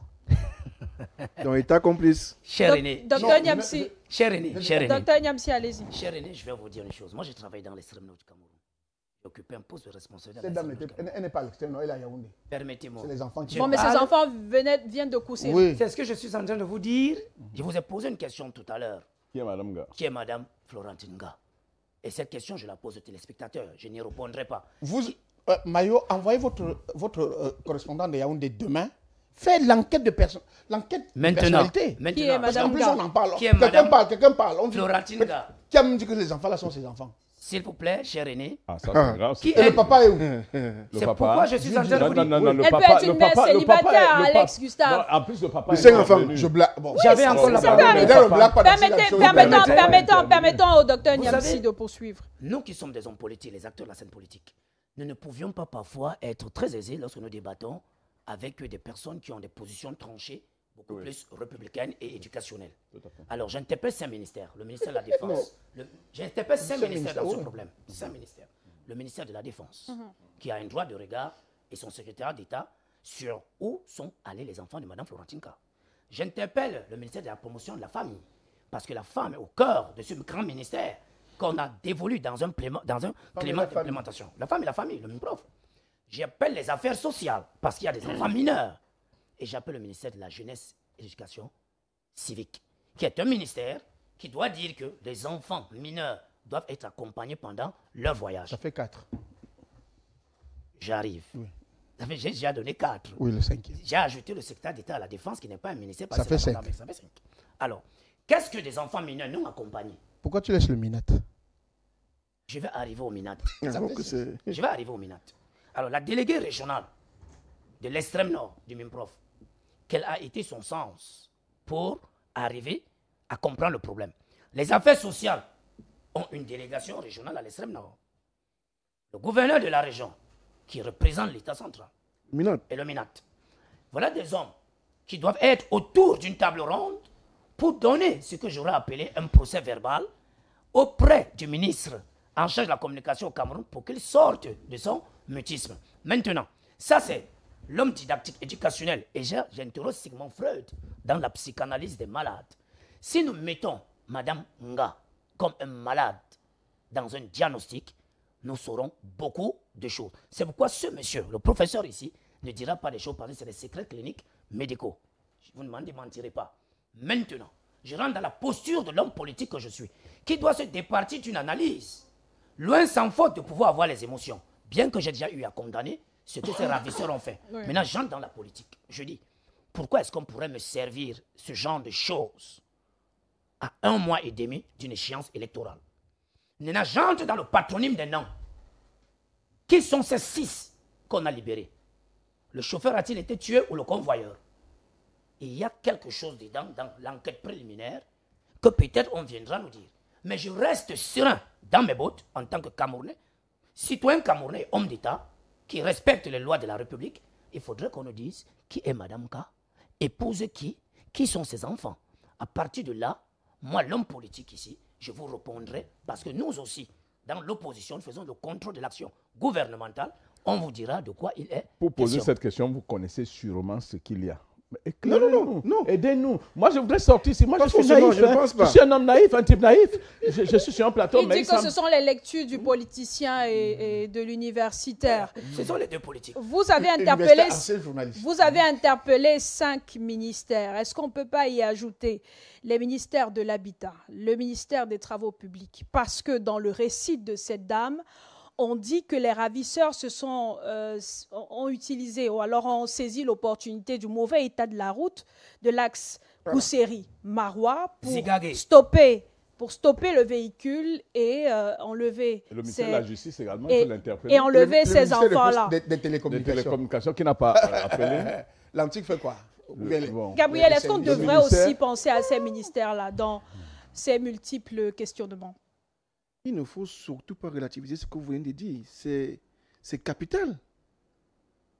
C'est capital et ça ancre dans l'ordre de ce qu'on appelle généralement la négligence criminelle. Comment ça? Lorsque vous parlez, vous-même vous le dites, que les ravisseurs profitent du mauvais état des routes. Ça reste le récit de la maman. Oui, encore que c'est une réalité dans l'insécurité généralisée au Cameroun. C'est aussi la réalité. Oui. Bon, l'État a entrepris des choses. 250 femmes ne sont pas en 12 ans. Il y a des améliorations, mais ce n'est pas parfait en même temps. On a passé des marchés. J'ai vu 4 contrats qui ont été signés pour la région. Bon, vous voyez comment... Pour le reprofilage. Vous voyez avec quelle ironie... Il n'y a pas de représentant. Non, allez-y, Gabriel. Messieurs, s'il vous plaît, permettez qu'il poursuive. Les populations ont besoin de voir les routes. Il nous dit on a passé des marchés. C'est-à-dire, il donne l'ironie qui est connue dans l'univers camerounais. On a passé des marchés. Des marchés qui sont souvent généralement réalisés, mais on ne voit pas les routes. C'est ça le problème. Donc, excusez-moi, professeur, excusez-moi, professeur, on vous a dit que le mauvais état des routes fait que les voitures ne circulent pas normalement. Et c'est sûr, parce que la voiture ralentit, que le ravisseur a la possibilité de venir stopper la voiture. C'est vrai. C'est ça. Et ça, c'est une conséquence d'une négligence qui peut même créer aussi un accident. C'est une négligence criminelle. Oui, donc, c'est logique quand vous interpellez. Donc, c'est la responsabilité directe. C'est même pas indirect. Direct de l'État. C'est direct. Donc, tous ces éléments mis ensemble. Mon frère, vous qui êtes opposant là, il faut dire la responsabilité du gouvernement. Parce que l'État là, ce n'est pas tout le monde dans Alex Gustave, permettez qu'il s'exprime. Et je vais vous surprendre tout à l'heure. S'il vous plaît, messieurs, permettez qu'il termine. Tous ces éléments mis ensemble ne peuvent malheureusement que nous permettre de conclure de nouveau à la faillite de l'État. Un État dont les structures, vous voyez le mécanique décisionnel qui peut être mis en place. On vous dit, il faut que le délégué régional fait appel au délégué d'arrondissement qui va faire des différents délégués vont se retrouver autour du gouverneur avant que le gouverneur va faire... Avant de renvoyer... On peut vous soupçonner d'avoir souhaité que ce genre d'incident arrive pour que vous démontrez qu'au Cameroun, rien ne marche, que l'État... Non, c'est un Monsieur, j'assume clairement ce que je suis en train de dire. On ne peut pas me suspecter parce que ce que je dis, c'est la vérité des faits. Le Cameroun est une situation... L'organisation administrative du Cameroun... On vous dit qu'il y a une déclaration qui perd. Aujourd'hui, tous les yeux devaient être tournés vers le maire de cette circonscription électorale. Des Zigarets. Tous les yeux tous les regards devaient être tournés vers le maire. Avec la police locale. Puisque le maire, le patron de la police locale, qui devrait être en train de nous donner des explications de manière claire. Malheureusement, tout le monde est en train de regarder. Donc, s'il y avait le fédéralisme, c'est certain qu'il n'y aurait pas eu ce genre. Alex Gustave, on regarde de la lecture, faite par chacun ici sur le plateau. Alex Gustave, est-ce qu'on devrait donc exclure l'hypothèse d'un acte commis par les éléments de Boko Haram? On devrait l'exclure, cette hypothèse-là? Mais, Claude, j'ai dit à l'oreille de mon propos que journaliste de mon État, acteur civil, défenseur des droits humains, en dehors des déclarations de la dame là, je n'ai aucun élément pour attribuer cet acte-là. Et je dis, le mode opérationnel de Boko Haram, c'est pas ça. Boko Haram n'arraisonne pas les gens. Les groupes criminels font ce qu'on fait là. On peut leur donner... Peut-être Boko Haram est devenu une franchise, on appelle ça une franchise, où plein de choses rentrent dedans. Un jour, même un président de l'Assemblée nationale dit Boko Haram est parmi nous. Le président actuel de l'Assemblée nationale. Qu'est-ce que j'entends? J'entends dire que il est clair que c'est un acte criminel. Monter ou pas monter, c'est un acte criminel. Tout à fait. Maintenant, c'est la visée qui importe. C'est la visée qui va être analysée après la libération que tous souhaitons, que tous attendons, que tous exigeons. Parce que si c'est entre les mains des terroristes, moi je leur dis que you are not doing that in our names. Ok. Libérez nos enfants. Libérez les enfants du Cameroun. On dit que c'est les terroristes. Moi, je considère que des criminels ont ramassé des enfants. Parce que les gens qui demandent 50 millions après 5 millions, c'est qu'ils veulent un peu d'argent. Sérieux. Et s'ils ne veulent pas de l'argent, vous ne pouvez pas demander 50 millions. Personne ne leur a dit on ne leur payera pas de rançon. On ne déclare pas qu'on va payer une rançon. Un nombre de personnes a déjà collecté 6 millions. Bon, moi, je suis un peu la mécanique qui est arrivée à cette histoire-là. Un type va lancer, c'est un influenceur, même vous qui vous avez informé ici. Il pense que ça fait très longtemps que la maman la pleure, personne ne l'écoute.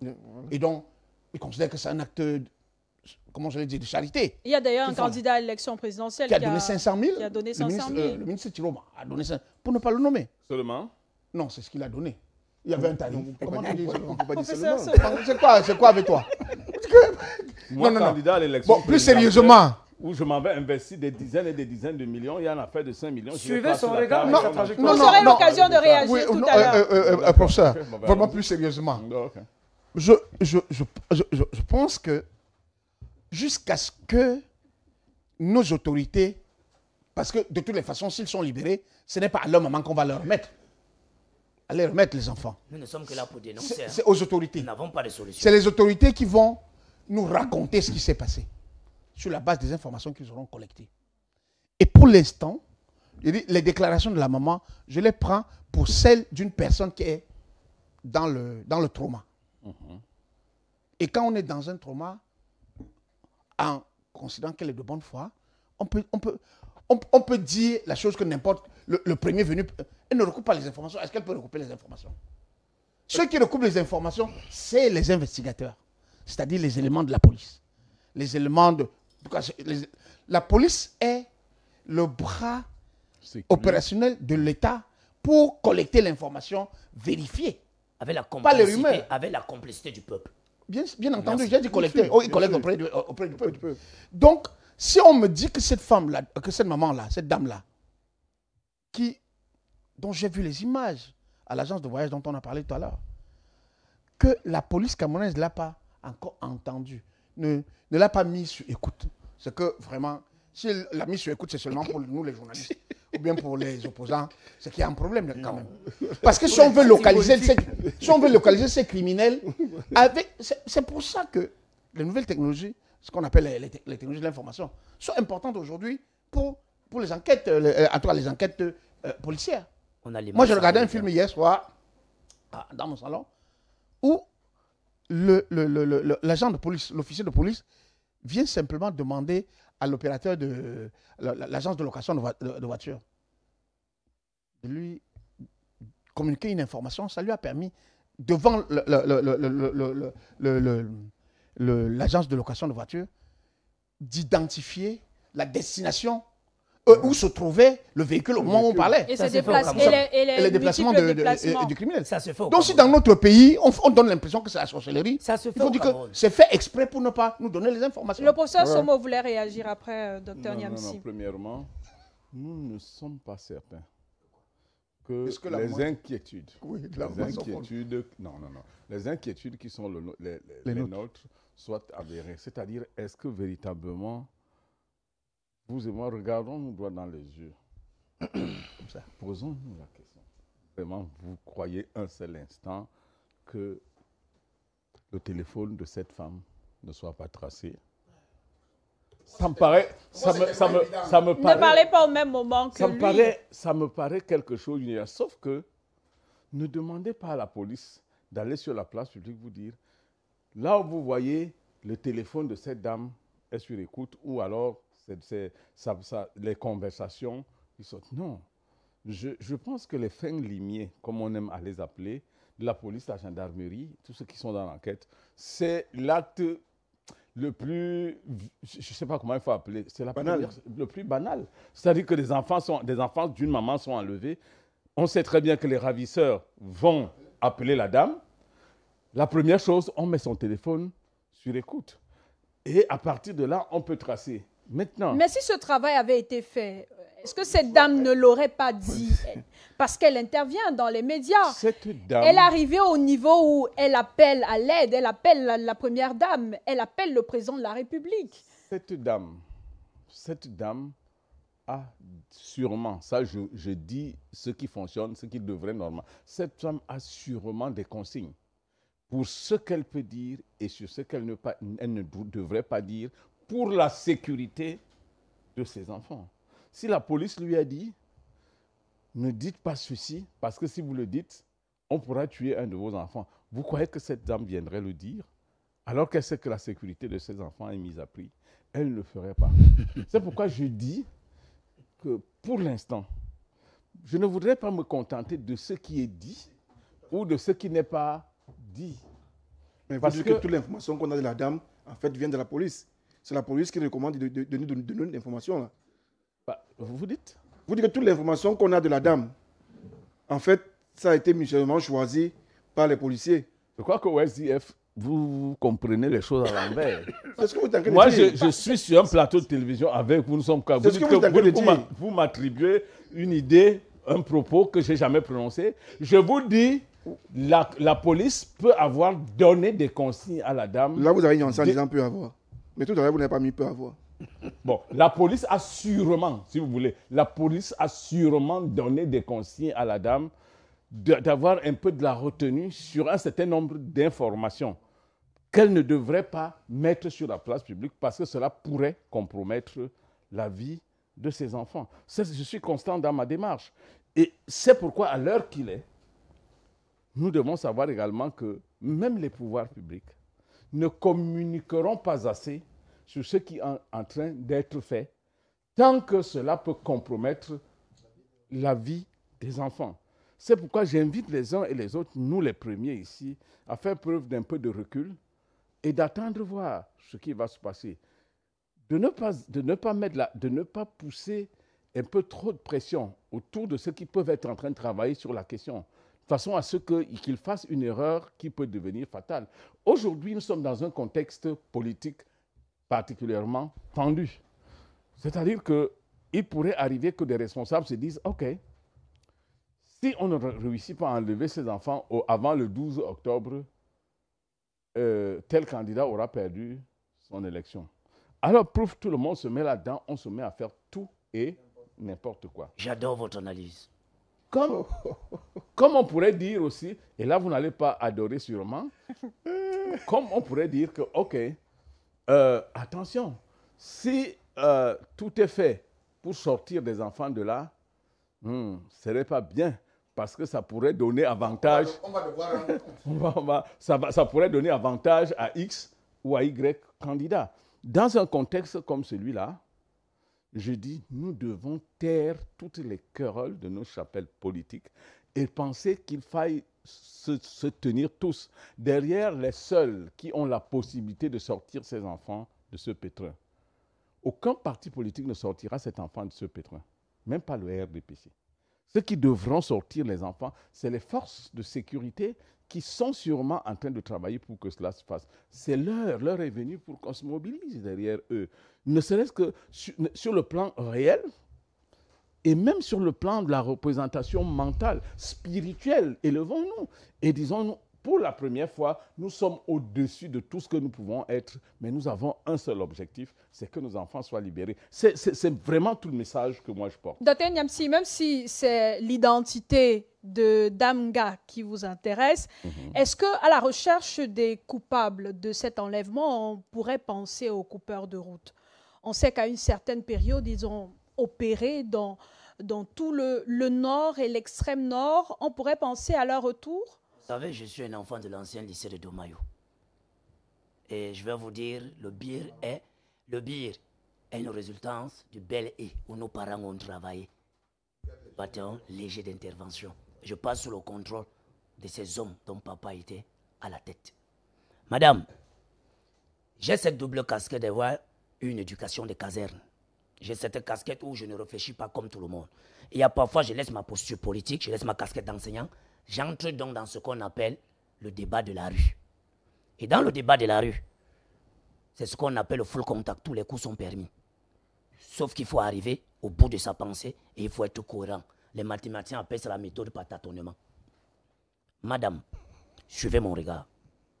Cette agence de transport dont l'enfant paye le ticket, le code CIMA des assurances des tickets de transport dit quoi? Cette agence doit mouiller le maillot. Là, je suis au quartier, dans le bar le plus proche.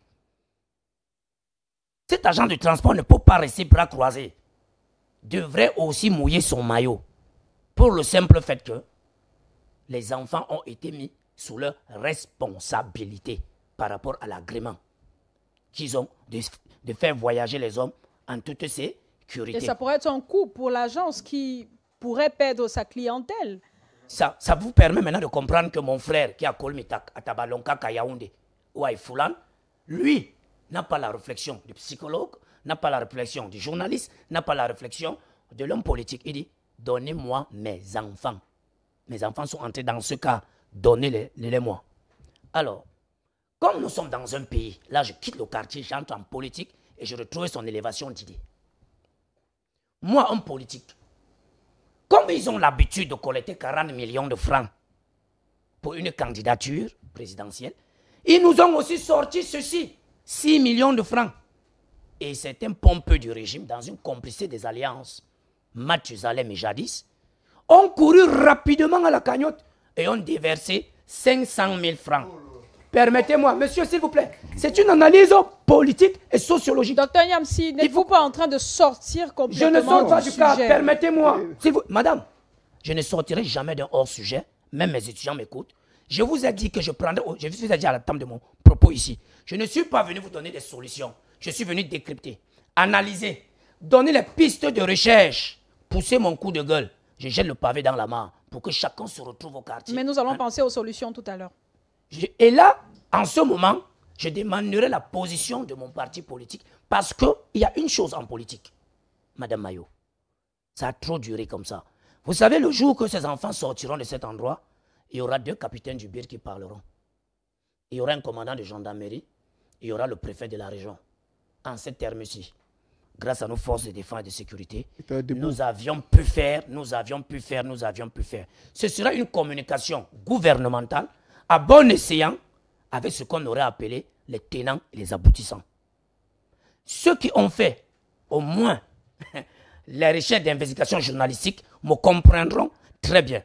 Je ne voudrais pas qu'on utilise cette jeunesse camerounaise, prise en otage par un gantérisme politique, à des fins politiciennes. Je ne voudrais pas. Ce n'est pas l'enfant de quelqu'un qu'on utilisera comme ça. C'est pourquoi j'ai demandé aux Camerounais qui nous écoutent, les hommes politiques dispersés aujourd'hui à plusieurs idéologies, que chacun au quartier à Yaoundé se pose encore cette question. Les enfants partaient de Koussiri pour Maroua, pour aller à Yaoundé. Ils étaient chez en congé à Koussiri pour venir vers Maroua. Qui est Madame Nga? De par son patronyme, où travaille-t-elle? Qui est son époux? Si elle est une mère seule au foyer, qui est le père de cet enfant? Peux-tu être un père qui a fait une famille recomposée ailleurs et qui on en veut certainement? Moi, voilà comment j'ai appris à regarder et à poser le diagnostic dans une situation bien déterminée et à prendre les paramètres et le pouls de la population par rapport à donner mes idées. Je ne parle pas de moi, je parle de ce que les Camerounais ressentent. Et ces Camerounais qui le ressentent assis chez eux comprennent très bien ce que je suis en train de dire. Parce que nous avions fréquenté là-bas. Nous avons délibéré les examens officiels dans ces régions-là. Nous savons de quoi il est question.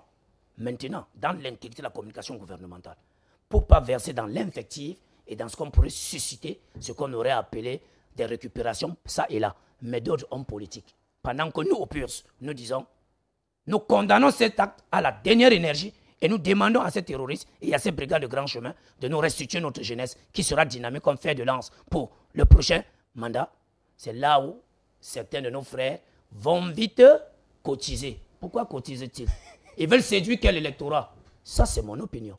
Vous irez dans tous les amphis de sciences politiques, on vous dira l'heure n'est pas à la dite. Il fallait être un mécène philanthrope qui donne ce cachet et non donner et donner son nom. Gabriel Ngomsi, il y a beaucoup d'hommes politiques qui ont réagi à la suite de la première sortie de la maman des enfants kidnappés, des hommes politiques qui accusent le gouvernement de n'avoir pas assuré la sécurité de ses citoyens. Pour le professeur Somo, il faut éviter de faire pression sur le gouvernement. Il faut garder la réserve, ne pas trop communiquer, ne pas trop en faire, sinon on peut s'attendre à autre chose qu'à la libération de ces enfants-là. Est-ce que pour vous, c'est une solution à adopter? Ce qu'il faut dire de manière claire, c'est que c'est une situation très, très dramatique. Et quand je regarde les analyses, j'ai l'impression que on est au bord du gouffre. Le Cameroun est, sur le plan sécuritaire, au bord du gouffre. On ne peut pas. Les analyses que je vois ici autour de nous laissent à penser qu'il y a un complot. Vraiment, venir faire le complot, jouer avec 5 enfants d'une même maman. Encore que la vie humaine est compte par elle-même, même si c'était un seul enfant. Ça devait déjà être très dramatique qu'on nous ramène un spectacle pareil. Donc, je ne veux pas penser que c'est un spectacle. Je ne veux pas. C'est-à-dire que je ne veux même pas parler. Si je veux penser ça, les conclusions vont être très, très compliquées, mes conclusions. Je préfère rester à une posture où des brigands. Et quand même je pense aux brigands, c'est vrai que maintenant s'il y a un bus, pourquoi est-ce que son interpellation devient très logique?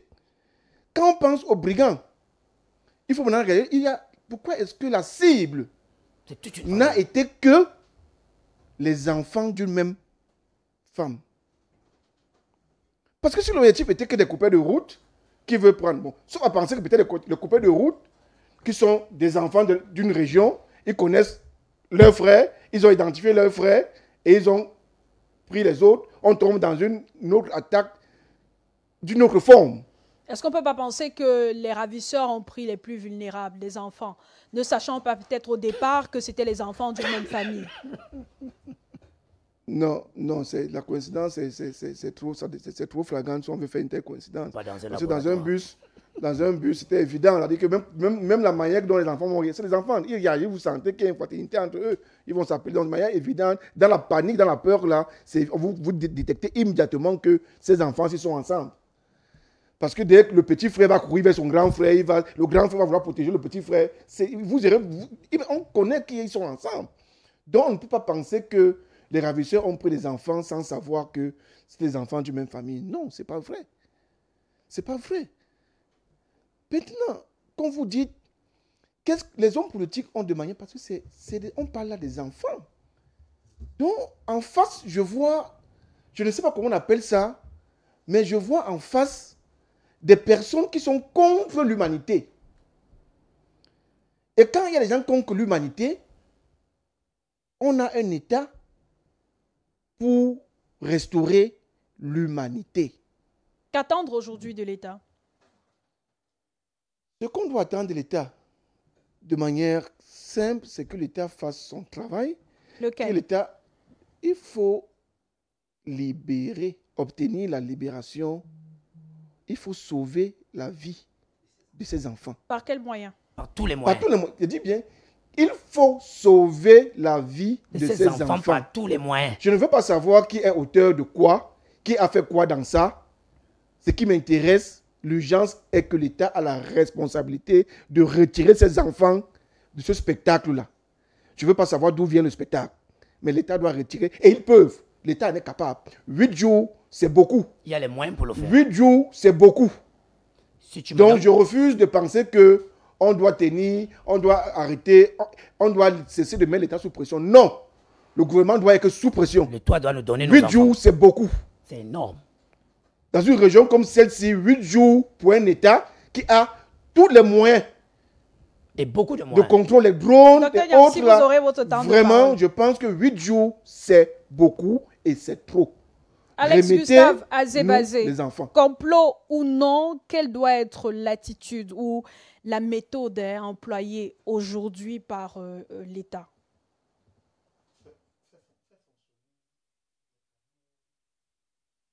Classique. On n'est pas dans une région qui n'est pas habitée. Même si on est parti de la route. Vous savez, moi je suis une autorité traditionnelle. Nous sommes en contact avec les autorités de nos régions. Je ne dis pas qu'on aille arrêter mes collègues de là-bas. Mais si on va interroger un ou deux qui sont chefs traditionnels ou notables responsables des quartiers de ces Ils étaient zones-là, au palais de l'arrivée. Ouais. Donc, ils doivent nous donner nos enfants. Donc, ils vont informer l'État. C'est tout. Je n'ai pas dit qu'ils vont donner les enfants, mais ils vont informer l'État. Ils doivent entrer en négociation. Et je n'ose pas croire que les agents de l'État, responsables des services spécialisés qu'il y a dans cette région, ne connaissent pas la région. Ils connaissent la région. Non, moi, honnêtement, je ne sais pas pourquoi je ne suis pas... Je parle parce que je regarde l'émotion de la maman. Mais je ne suis pas pessimiste dans le cas de nos enfants-là. Je ne suis pas pessimiste. Mais tant qu'ils ne sont pas dans leur domicile familial, malheureusement, en tant que parent, je suis obligé de dire vraiment, monsieur, nos représentants, c'est-à-dire les responsables de l'État, du gouvernement particulièrement, ça fait 8 jours. 8 jours, ce n'est pas 8 heures. Et je crois que si ces gens-là avaient l'intention de partir du Cameroun avec ces enfants-là, ils ne seraient même plus au Cameroun. Ça, il faut le savoir. C'est des questions qui se règlent sur des heures. Sauf si on a encerclé, sauf s'ils ont opéré dans une zone qu'on est capable d'encercler pour empêcher les exfiltrations et autres. Et s'ils venaient du Nigeria voisin, par exemple? J'en sais rien. Non, vraiment, vous n'allez pas nous poser la question là. Pour l'instant, des gens ont interpellé, ont dévié un cas de transport en public, de transport en commun, de son itinéraire, l'ont amené quelque part, ont relaxé, y compris le chauffeur. Ont relaxé le chauffeur. On relaxait pas seulement le chauffeur, 5 autres personnes, parce qu'on m'a dit que c'est 11 personnes qui avaient initialement été arrêtées. Il en restait 5 qui se trouvent être les enfants d'une même famille qui étaient en voyage, de vacances, qui étaient en voyage de vacances dans cette région parce que ces enfants-là vivraient à Yaoundé. Moi, je parle au conditionnel. Je n'ai pas enquêté sur je parle des choses que j'ai lues sur les réseaux sociaux. Et sur la base du récit de la maman. Du récit de la maman. C'est la maman qui le dit. Peut-être elle récite mal, peut-être elle récite bien, mais je rapporte ce qu'elle dit. Donc, toutes les personnes qui ont été relaxées, vous voulez me dire que nos services n'ont pas encore entendu tous ces gens-là? Ils ne leur ont pas encore dit exactement où est-ce qu'ils sont arrivés et on les a libérés. Le chauffeur, il ne connaît pas la région. Oui, il ne connaît pas. Mais du lieu, du point, de son point de libération. Ce n'est pas Iwane qui était chauffeur. Ce n'est non plus Makora. Docteur, je ne sais pas qui. Niamsi, s'il vous Vraiment, plaît. Je ne sais pas qui. Non, je vais dire quoi? Je vais dire que cette affaire, en tout point de vue, notre État ne peut pas nous donner l'impression qu'il est vulnérable par rapport à ce genre, par rapport à une situation où il a énormément d'éléments pour remonter le fil des événements qui sont produits.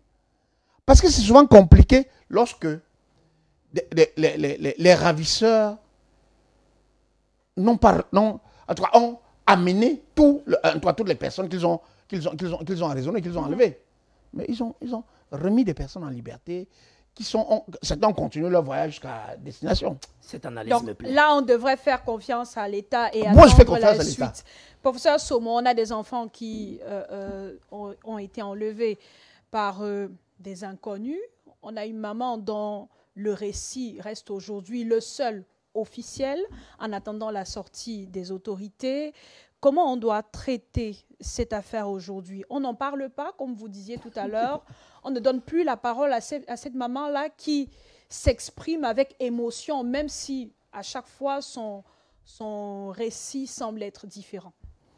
Bon, premièrement, hein, je voulais partager avec tous les copanélistes l'idée qui ressort de tous les trois, c'est que nous avons le droit de demander à l'État de faire tout ce qu'il peut pour que nos enfants nous reviennent.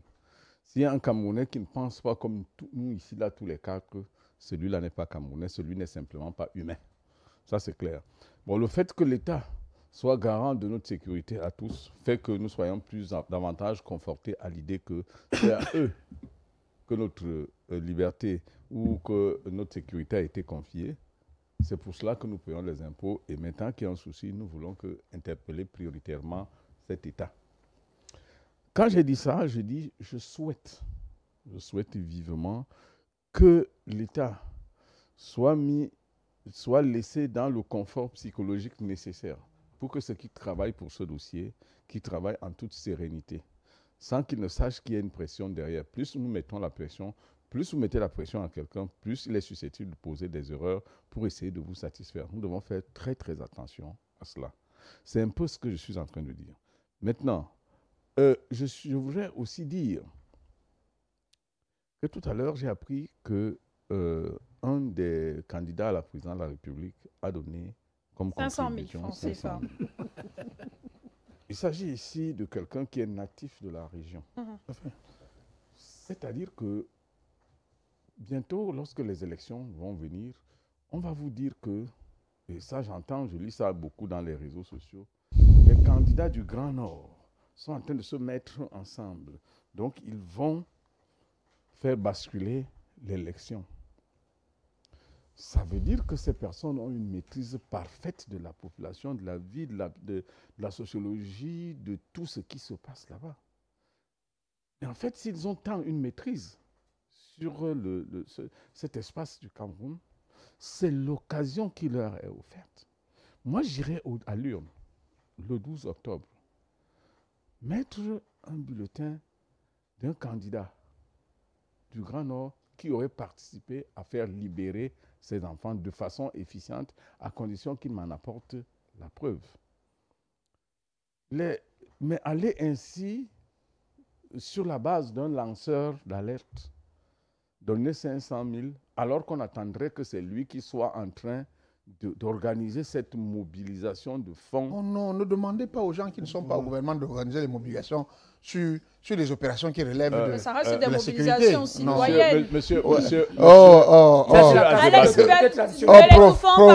permettons qu'il s'exprime. Prof.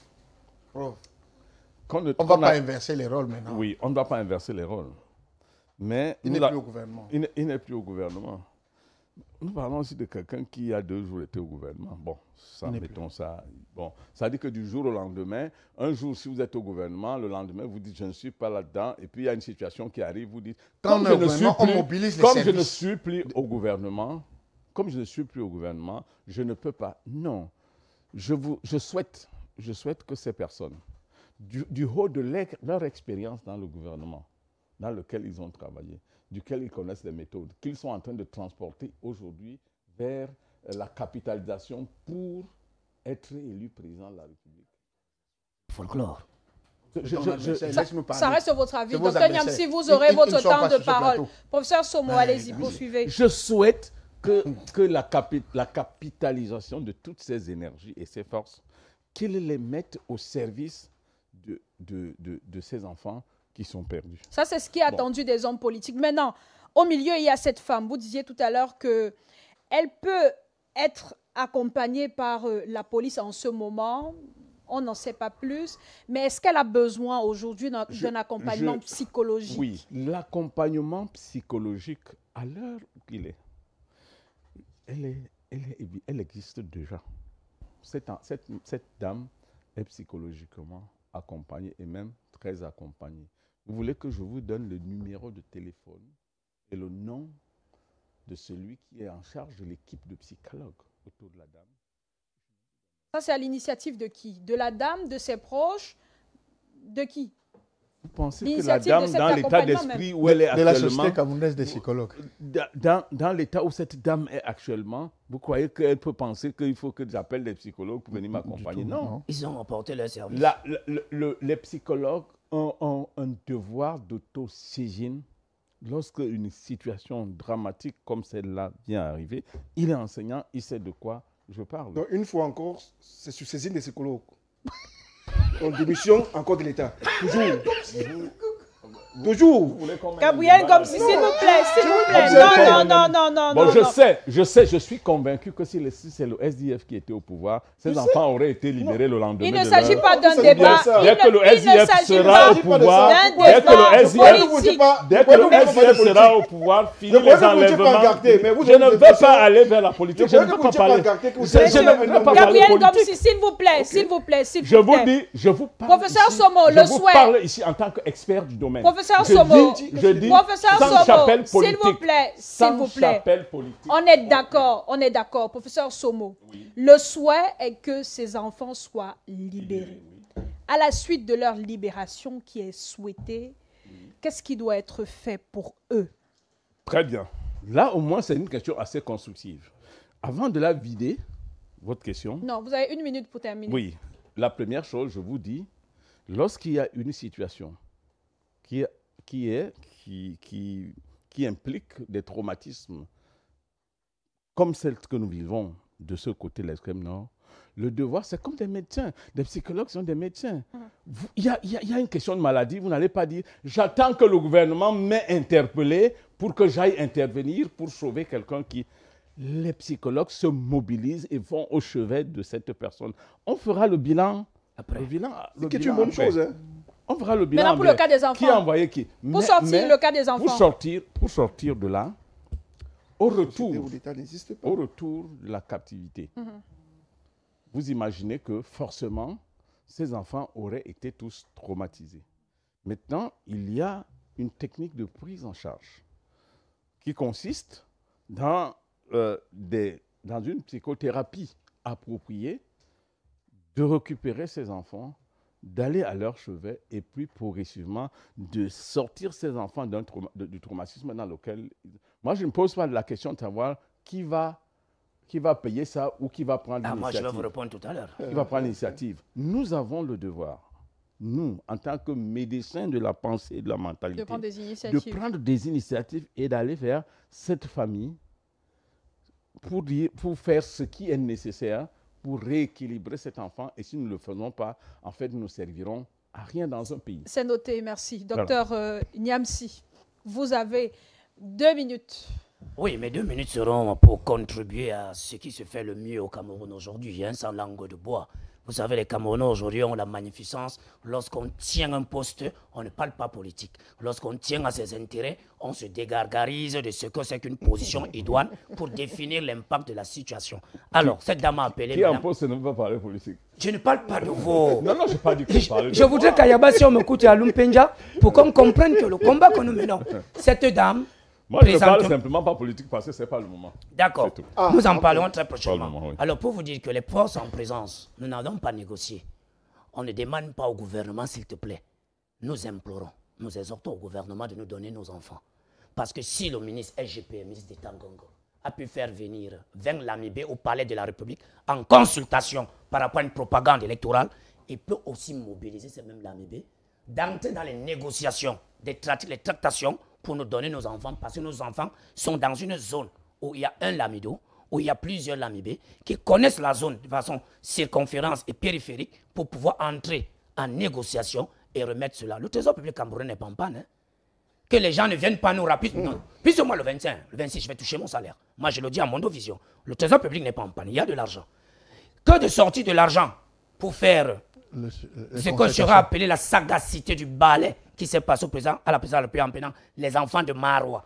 Le président avait dit laisser l'école aux écoliers, la politique aux politiciens. Ces enfants qui ont payé le transport. Donc ça veut dire que le SGPN... Est-ce que ça a quelque chose à voir avec les... Permettez-nous... Cher grand frère, je suis en train de prendre les pistes. S'il vous plaît, permettez. n'a respecté personne ici dans la... Permettez-moi, cher aîné. Je donne les pistes pour dire que le CERAC sans publicité de la première dame du Cameroun prendra cette dame en charge avec les psychologues qui se trouvent, puisqu'elle a interpellé la première dame. Et nous savons qu'au CIRAC, il y a des médecins. Ils vont le faire parce qu'ils croient à cette politique du CIRAC. Nous sommes en train de dire que le SGPR, qui a une ligne budgétaire, peut aller au chevet du lit de ses enfants. Nous ne négocions pas avec le SGPR. Nous disons à M. Ngongo, grand frère, use de ta diplomatique. Si tu as pu réunir 10 régions du Cameroun, les Lamibé, les chefs traditionnels, ça va au palais. Bon, c'était au nom du président de la République. C'était au nom du président de la République. Donc, on peut s'adresser aussi au président de la République en même temps. Ça veut dire que le SGPR, c'est pour dire que le boni menteur, lanceur d'alerte, que je respecte beaucoup, et ce que l'homme politique est allé faire, ce n'est pas ce que nous attendons dans une république où les gens doivent se dire les vérités en face. L'État est encore debout, l'État a une armée. Le SGPR, qui est aux manettes aujourd'hui, peut nous sortir de cette situation. 6 millions de francs. Le SGPR n'est pas le président de la République. On peut s'adresser au président. Permettez-moi, la délégation de signature. La délégation de signature, le SGPR peut s'incrustrer dans cette affaire. Et la délégation sur l'argent. Permettez-moi. Laissez-moi parler. Ça m'engage. Si on m'amène la PJ, vous ne serez pas avec moi. Moi, j'ai dit, j'appelle le SGPR à prendre le dossier à bras le corps et de dire à celle Lamibé, sur haute instruction du chef de l'État, pour sa bonne écoute par rapport à sa politique qu'il veut mener pour battre campagne, allez me faire des tractations pour que Dame Nga Florentine soit en possession de sa famille et pour que le Cameroun se regarde au miroir demain et dise que nous avions sauvé la vie de nos enfants. C'est noté. Merci, messieurs. Merci à tous d'avoir enrichi le débat de ce soir. Merci, Gabriel. Non, on a commencé par vous, Gabriel Ngomsi. Merci à tous. Merci à vous, chers auditeurs, chers téléspectateurs, de nous avoir suivis. Très bonne fin de soirée. Rendez-vous demain, 19h30 sur Balafon TV et 20h sur Radio Balafon. Merci, grand frère. Tu connais,